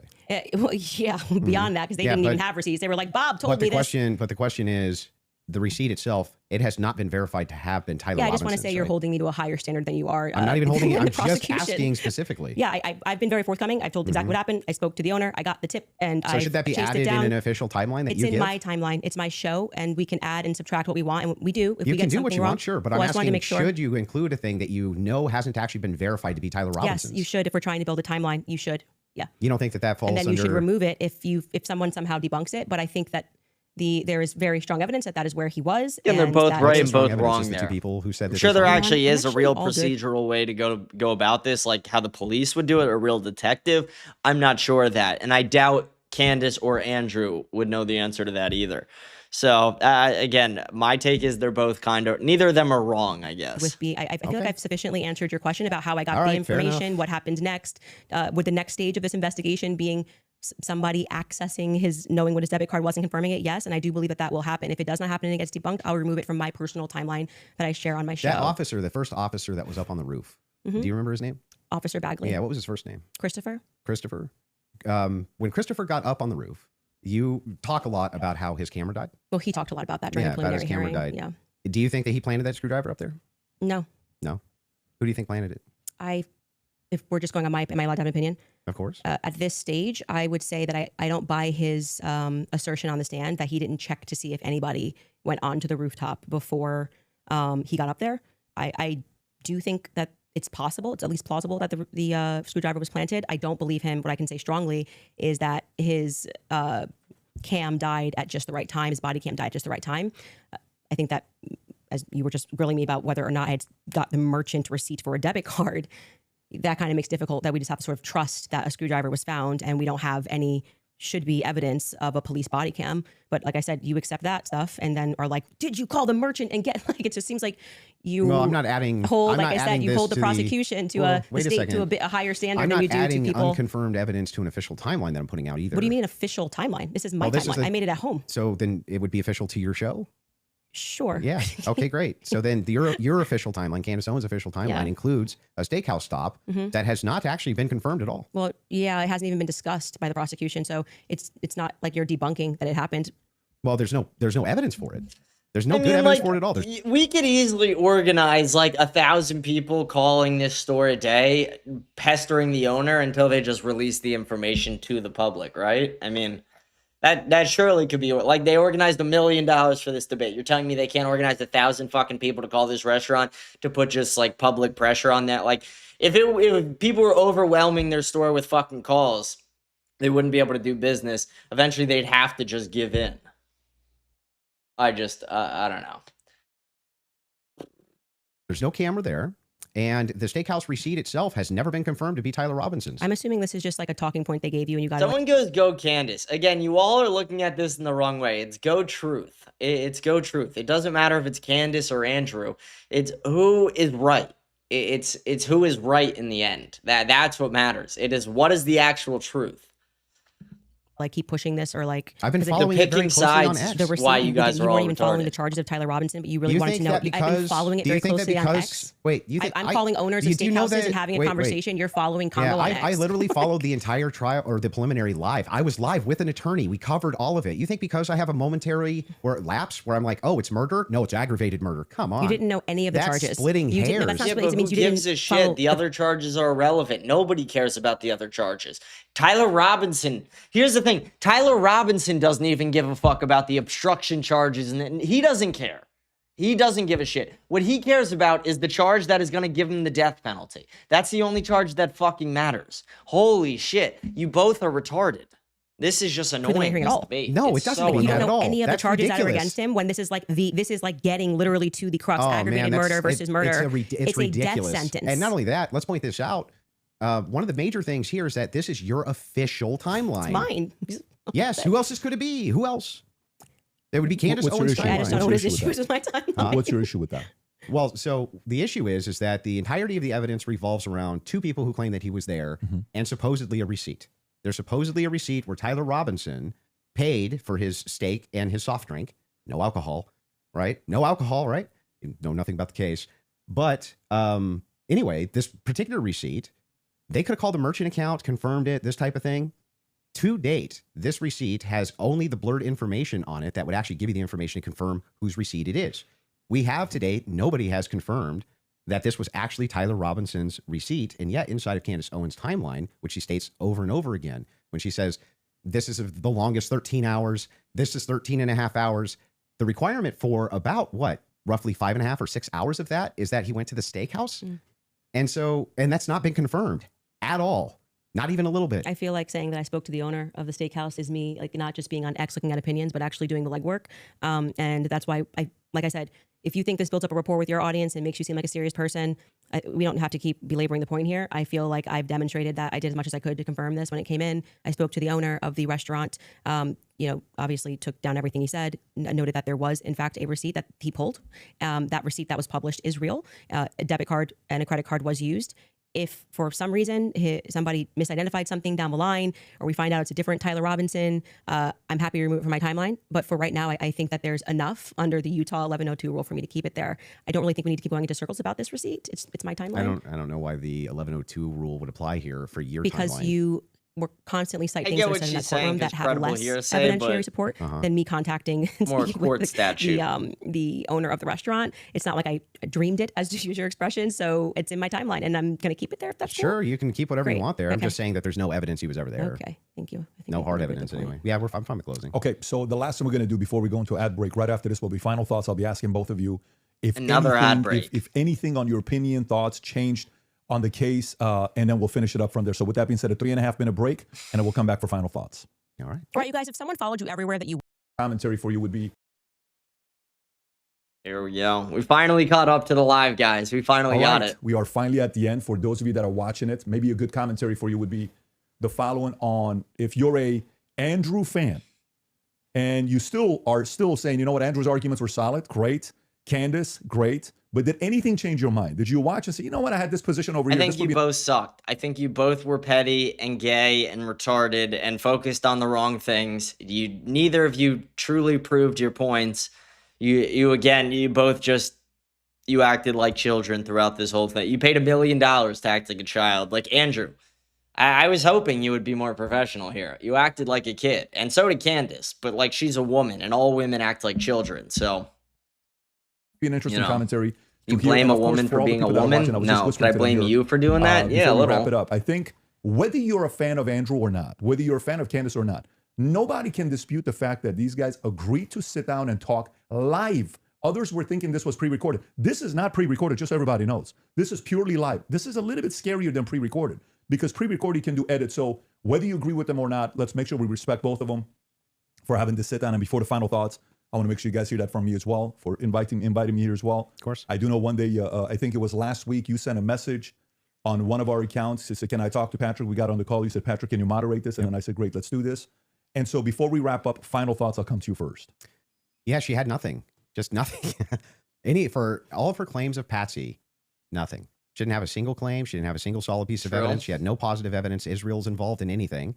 No positive evidence that France is involved in anything. No positive evidence TPUSA is involved in anything. No positive evidence that Erica Kirk is involved in anything.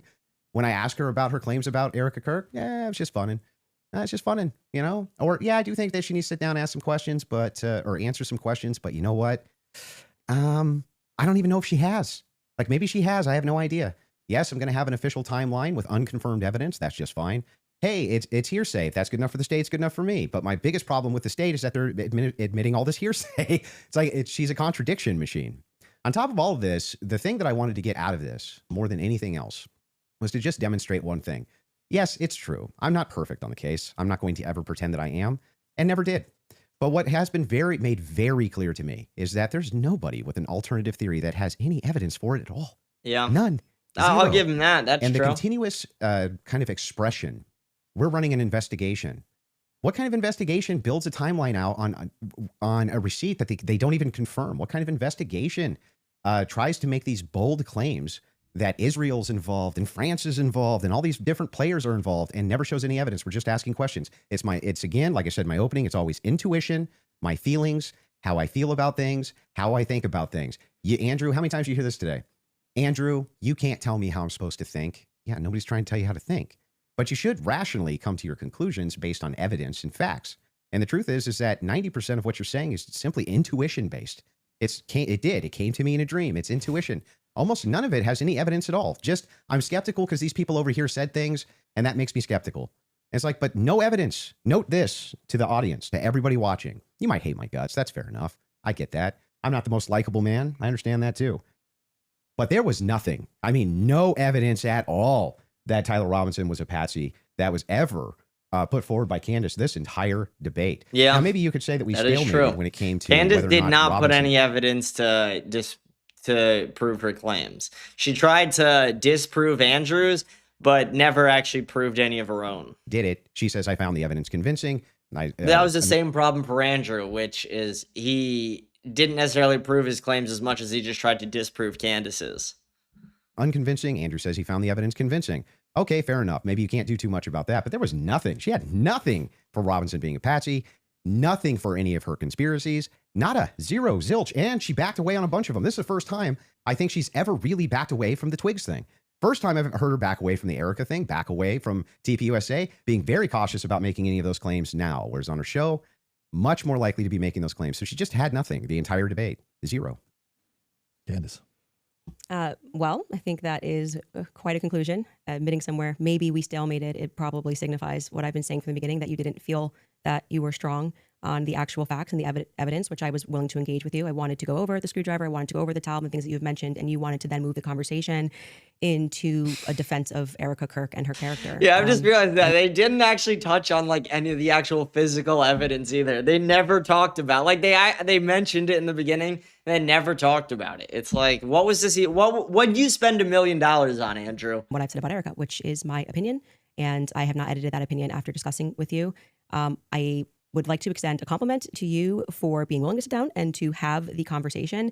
I still walk away feeling that the people who are jumping on the bandwagon about this case don't care about this case. They don't care about Erica Kirk. It tends to be follow that they take a meeting with Turning Point USA and they come out and suddenly have a lot of junk to say about Candace Owens. And I do want to also stress that Turning Point USA tried to pepper him with something as a surprise. He showed clips that were meant to be a surprise. I did no such thing. I stressed to PBD from the beginning that I was grateful he was taking this on and that I wanted this to be a clean debate because I believe I can win this on the merits. And I believe that I did win this fully on the merits by engaging the evidence of what has happened. I do still believe that there is more evidence which supports that there are more people involved and that Tyler Robinson has been set up and that none of the evidence that was presented was in any way overwhelming, which is why I think you wanted to move to end that discussion quickly and to speak to me about France and to talk about this Panguitch receipt and my timeline. I want to remind people that a lot of the at-home investigators, which you were open to, as you called them, internet sleuths, I think it was on a show that you did right after Charlie was assassinated, that internet sleuths would solve this. This is the reason why Charlie, a year on, is still a conversation every single day trending on Twitter. I knew Charlie. I cared about Charlie. I care about finding out what the truth is here. My heart is in the right place. I think anybody who watches my show or even just watch this debate knows that if I get something wrong, I'll instantly correct it and own it. I'm not arrogant. I don't need to sit here and You don't pretend that I correct didn't it and own it. You just don't talk about it again. That's an incorrect statement. Like the Egyptian planes, it's not like you were ever like, no, that was all bullshit. I looked at the data wrong. I was too stupid to read the data correctly. No, you just stop talking about it. You just stop the fucking Jewish space lasers and the like palm pistols and the energy weapons and the astral projection and the time traveling and the fucking dream. No, you just stop talking about it. It's not like you corrected yourself and apologized. None of that ever happened. You just stopped talking about it. You just ignored it. You just acted like you didn't fucking say it and acted like it was a normal thing. You acted like it's a normal thing to say, like Charlie Kirk used to run by lights and they would shut off magically because he was an X-Man. It's like, what are you fucking talking about? Speak on the Lance thing. It hasn't been ruled out, but you saw that he just really wanted to hammer that point. You know, part of being a well-meaning person is to concede when you are wrong, to take something off a timeline when you know it's not right. And I would like to think that that is why I have earned the audience that continues to follow me, because they know my heart's in the right place, that I deeply cared about Charlie and I deeply care about the answers. No, I don't think you're I wanna malicious. thank You're just Andrew's team for retarded. providing the fact checks. It's a very small room that they're in. I want to, as always, thank my team who worked really hard to make this happen and flip the set. And See, the problem here is Candace is too retarded to debate, and Andrew is too big of an ego to like prove his point instead of just trying to disprove hers. It really is like his ego and her fucking brain. to you, PBD, just for being a great moderator. I think very fair, letting us both speak and making sure that Andrew got out of this what he wanted, which was a little more than what I wanted. But I'm very content with how I dealt with this, and I trust. I don't need to convince the audiences with a magic trick of what they need to think about this debate. They can watch it and draw their own conclusions. Beautiful. Fair from both of you. I think the audience won. And again, from the beginning, all of this is because of how much love and respect we have for Charlie Kirk, a great man that's no longer here with us. His 1 year anniversary is coming up here. I can't believe it's that quick that it's here. The audience, I think you also won if you did. Yeah. Support the Crucible, support the Candace Show, support the PBD podcast, subscribe to the channel. This is how you help these voices get out even more, especially going into future. He gets the plug on the biggest debate of the year. To have these types of discussions. And last but not least, the two of you, I respect you guys again for having this conversation. It is not easy to do so. Hopefully this will lead to more discussions. A lot of different things we talked about. I'm sure there will be a lot of follow-up. With that being said, take care, everybody. God bless. Have a great weekend. Bye. Wow. Yeah, I feel like that debate was like almost a waste of time for everybody involved. Patrick Bet-David is the only one who profited from that debate in the end. He got a plug on the biggest debate of the fucking year. But that just sucked. That whole thing sucked. There was nothing I don't know. Neither, like I said, it's Candace is too retarded to actually debate. And Andrew had too big of an ego in that debate. That's what each of their falls was there. Let's look at, we're not going to do comments today because this needs to just be a standalone episode, the debate. We'll do comments on Monday. But let's see what Twitter's saying, right? Let's before we sign off, let's check out what Twitter is saying. Well, the debate is not even trending on Twitter. Like, that's crazy. Now I gotta search it.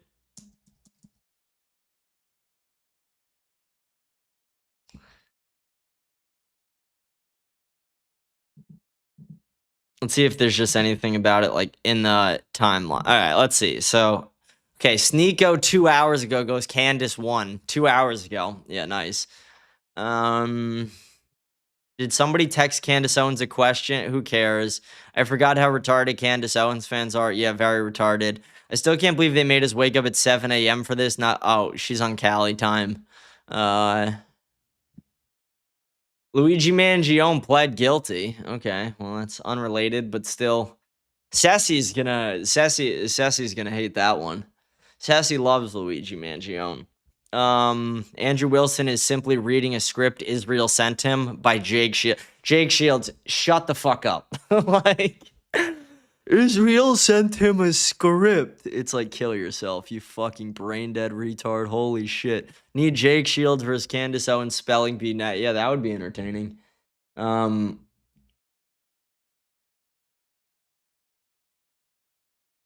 Was she tweeting out during the ad breaks? Candace Owens is tweeting out. How many times did she tweet out during the ad breaks? Wait. Just 2 tweets. Okay, it's not. Let's see if there's any replies, I guess. But 2 tweets during the ad break. Yeah, that's kind of funny. I'm now on trial for my opinion that Erica and TPUSA are sus. Yeah, that's my opinion. Again, like, that's part of what the debate was, though. This is 9/11 for women with nose ring. True. Yeah, this is crazy. This is exactly what I was saying. Thank you, Grimaldus, for that. Candace is the dumbest woman alive. It's not. Yeah, I would agree. Blake Neff, the woman who has spent a year defending her conduct as just asking questions, gets very upset at the prospect of answering direct questions in person. I would say this. I would say Andrew probably comes ahead in the public perspective of, like, because here's the thing: Candace Owens is on the defense. He's on offense essentially in this debate is how you have to look at it. And if they both fail to do it, then the offense by default, like, he almost kind of wins by default. But again, it's not like I thought he did that great of a job. I think he actually just got really petty. Andrew Wilson, let's cross-examine your past statements, Candace. I hate all the people just putting their, like, quotes and, like, just. How is it not trending on Twitter? I don't fucking get that. Like, this is trending, but that's not really, that's just the text message specifically. And you're just going to have a lot of people putting the same thing where it's literally like breaking. It's like none of you are breaking this. Someone already broke it. You're all just gay. Who is winning? I mean, okay, so 91, where was this poll on, though? Was it on Andrew's channel? I wasn't looking at the chat on Candace's, so I don't know. I don't know what you're seeing, but she destroyed him. Okay, Big Red, how did she destroy him? I fail to see that. I fail to see how she destroyed him. I don't think either of them actually. I think they both look worse than before the debate. I think Andrew Wilson is $1 million poorer, and they both look worse. I don't think she destroyed him. I don't think there was a single moment where Candace, like, had something on him that was, oh my gosh, look at this moment. And again, same thing with him. There was, like, maybe 1 or 2, but barely any moments where you're like, oh my gosh, Andrew Wilson got this on her. But for you to sit there and say Candace destroyed him just shows me that you're just extremely biased. That's all that shows me. It doesn't show me that you actually, like, paid attention or, cared about the substance of the debate.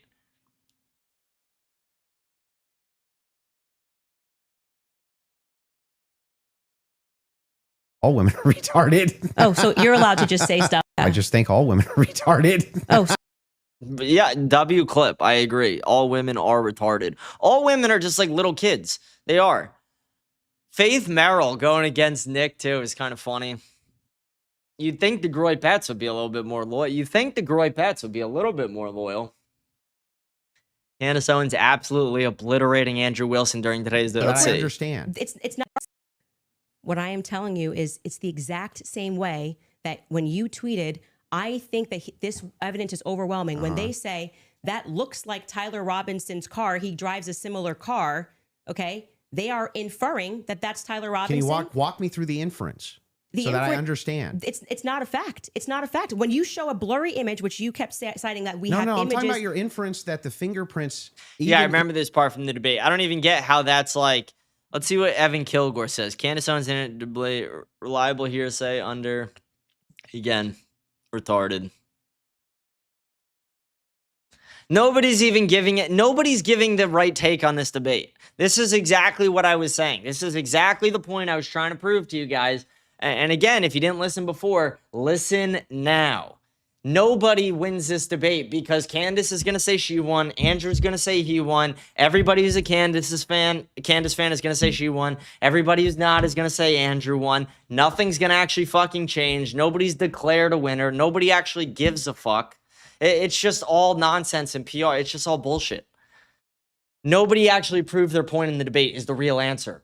Candace did not prove her point. Andrew did not prove his point. Candace tried to disprove his points and failed. Andrew tried to disprove her points and failed. They both failed. They both wasted everybody's fucking time. That is the truth about this debate. Nothing got resolved. No answers came out. We got no information that we didn't have before. Like, nothing came out. The only thing we found out that we didn't know before the debate was Andrew Wilson got a text the day before Charlie was killed saying he thought the left would kill him. That's the only information, which is big information. That is the only information we got. Everything else we knew. There was nothing else. And there was even a point in the beginning where Andrew Wilson said, I probably have some more stuff that I haven't released that I'll release later during the debate. He didn't do that. So maybe that was just something to say to like put pressure on Candace, make her feel nervous, or maybe he just forgot. Like, I don't know. But again, nobody won this debate. And that is the truth. Nobody won this debate at all. He goes, how am I biased? Answer the fucking question then. How did she win the debate? What did she do to win the debate? What specifically won her this debate? Because you're saying Candace clearly won the debate. Okay, how'd she win? Unless you're just biased, how did she win? Explain it. Articulate it. Articulate to me how Candace defeated Andrew Wilson. Because neither of them defeated each other. They both defeated themselves. That's exactly what happened. Andrew's ego didn't let him win, and Candace's retardation didn't let her win. Candace can't spell half the words she's even fucking saying. And Andrew is thinking about smoking cigarettes the entire time he's sitting there. This debate wasn't good. Nothing about it was good. Was it a little entertaining? Sure. But was it super petty and gay and retarded and nothing new came out? Yes. Nothing was solved. Nothing new came out. Andrew looked stupid with his clips out. Yeah, sure, but you're saying clips out of context. Again, he's not the one specifically cutting up the clips. It's Candace had 3 people behind the scenes. He had 3 people behind the scenes. His team is the one quickly pulling clips for them to put up there.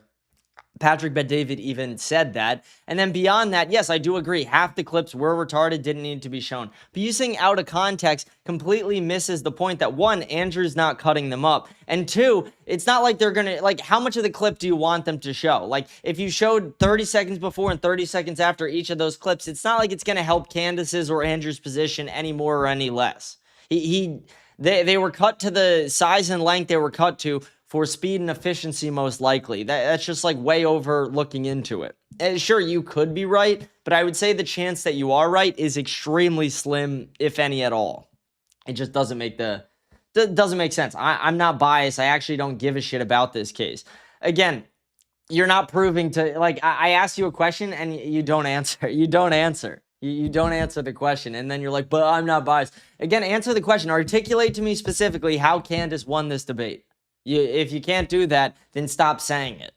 Because again, neither of them won the debate. This is my point, is people with bias or people with no critical thinking skills or people who just like drama are going to say, oh, my person won. No, nobody fucking won. This was an embarrassment to America.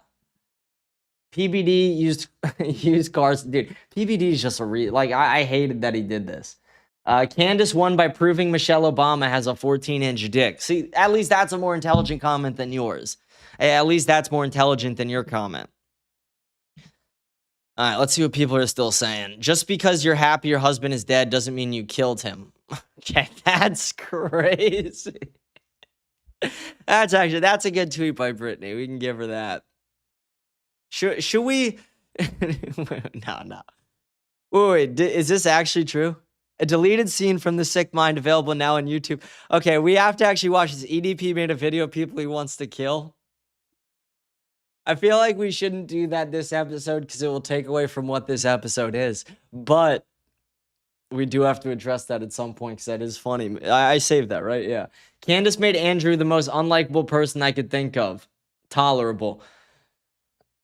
I think they both seemed very petty and annoying. The only reason it seemed more annoying with Andrew, which I actually do agree, is because Andrew's a man and she's a woman. We expect women to be petty and annoying.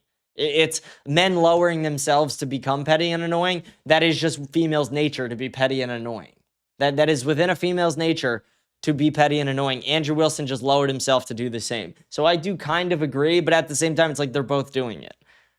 So I have problems with anybody saying anybody won this. Anybody who's out there saying Candace won or Andrew won, I have a problem with your statement because they're both retarded. And now I'm just not seeing shit about it.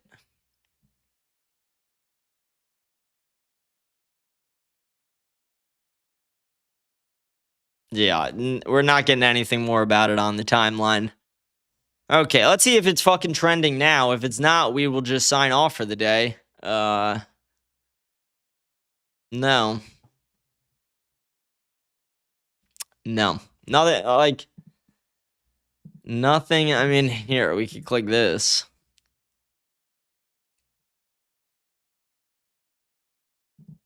Let's see current X sentiment is divided along pre-existent lines. Live reactions and broader polls. Dave Smith with 20K plus votes at 63%. Candace lean toward Owens on composure and delivery so far. PBD chat polls tilt Wilson. That's what I mean. Again, like it's just gonna be split because half the people, like everybody's fucking retarded. You want to know who won here? You want to know who won? You want to know who won here? Tyler Robinson won here. Tyler Robinson won here. That's who wins. Like, that's who wins it. Like, nobody wins this. This is just bad for everybody. This is truly just bad for everybody.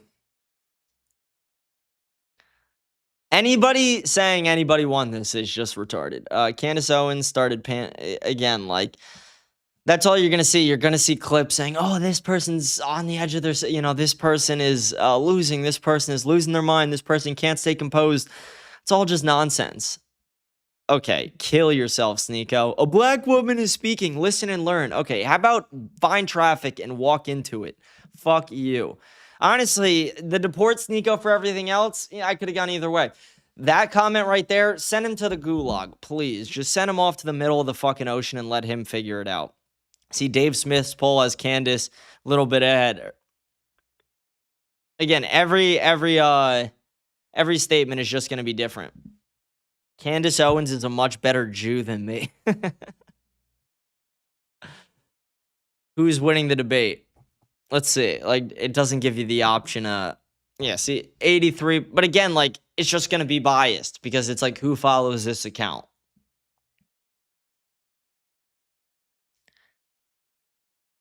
Faith Merrill engaging with Jake Shields is actually insane. Faith Merrill engaging with Jake Shields on the timeline in a positive manner is actually insane to me.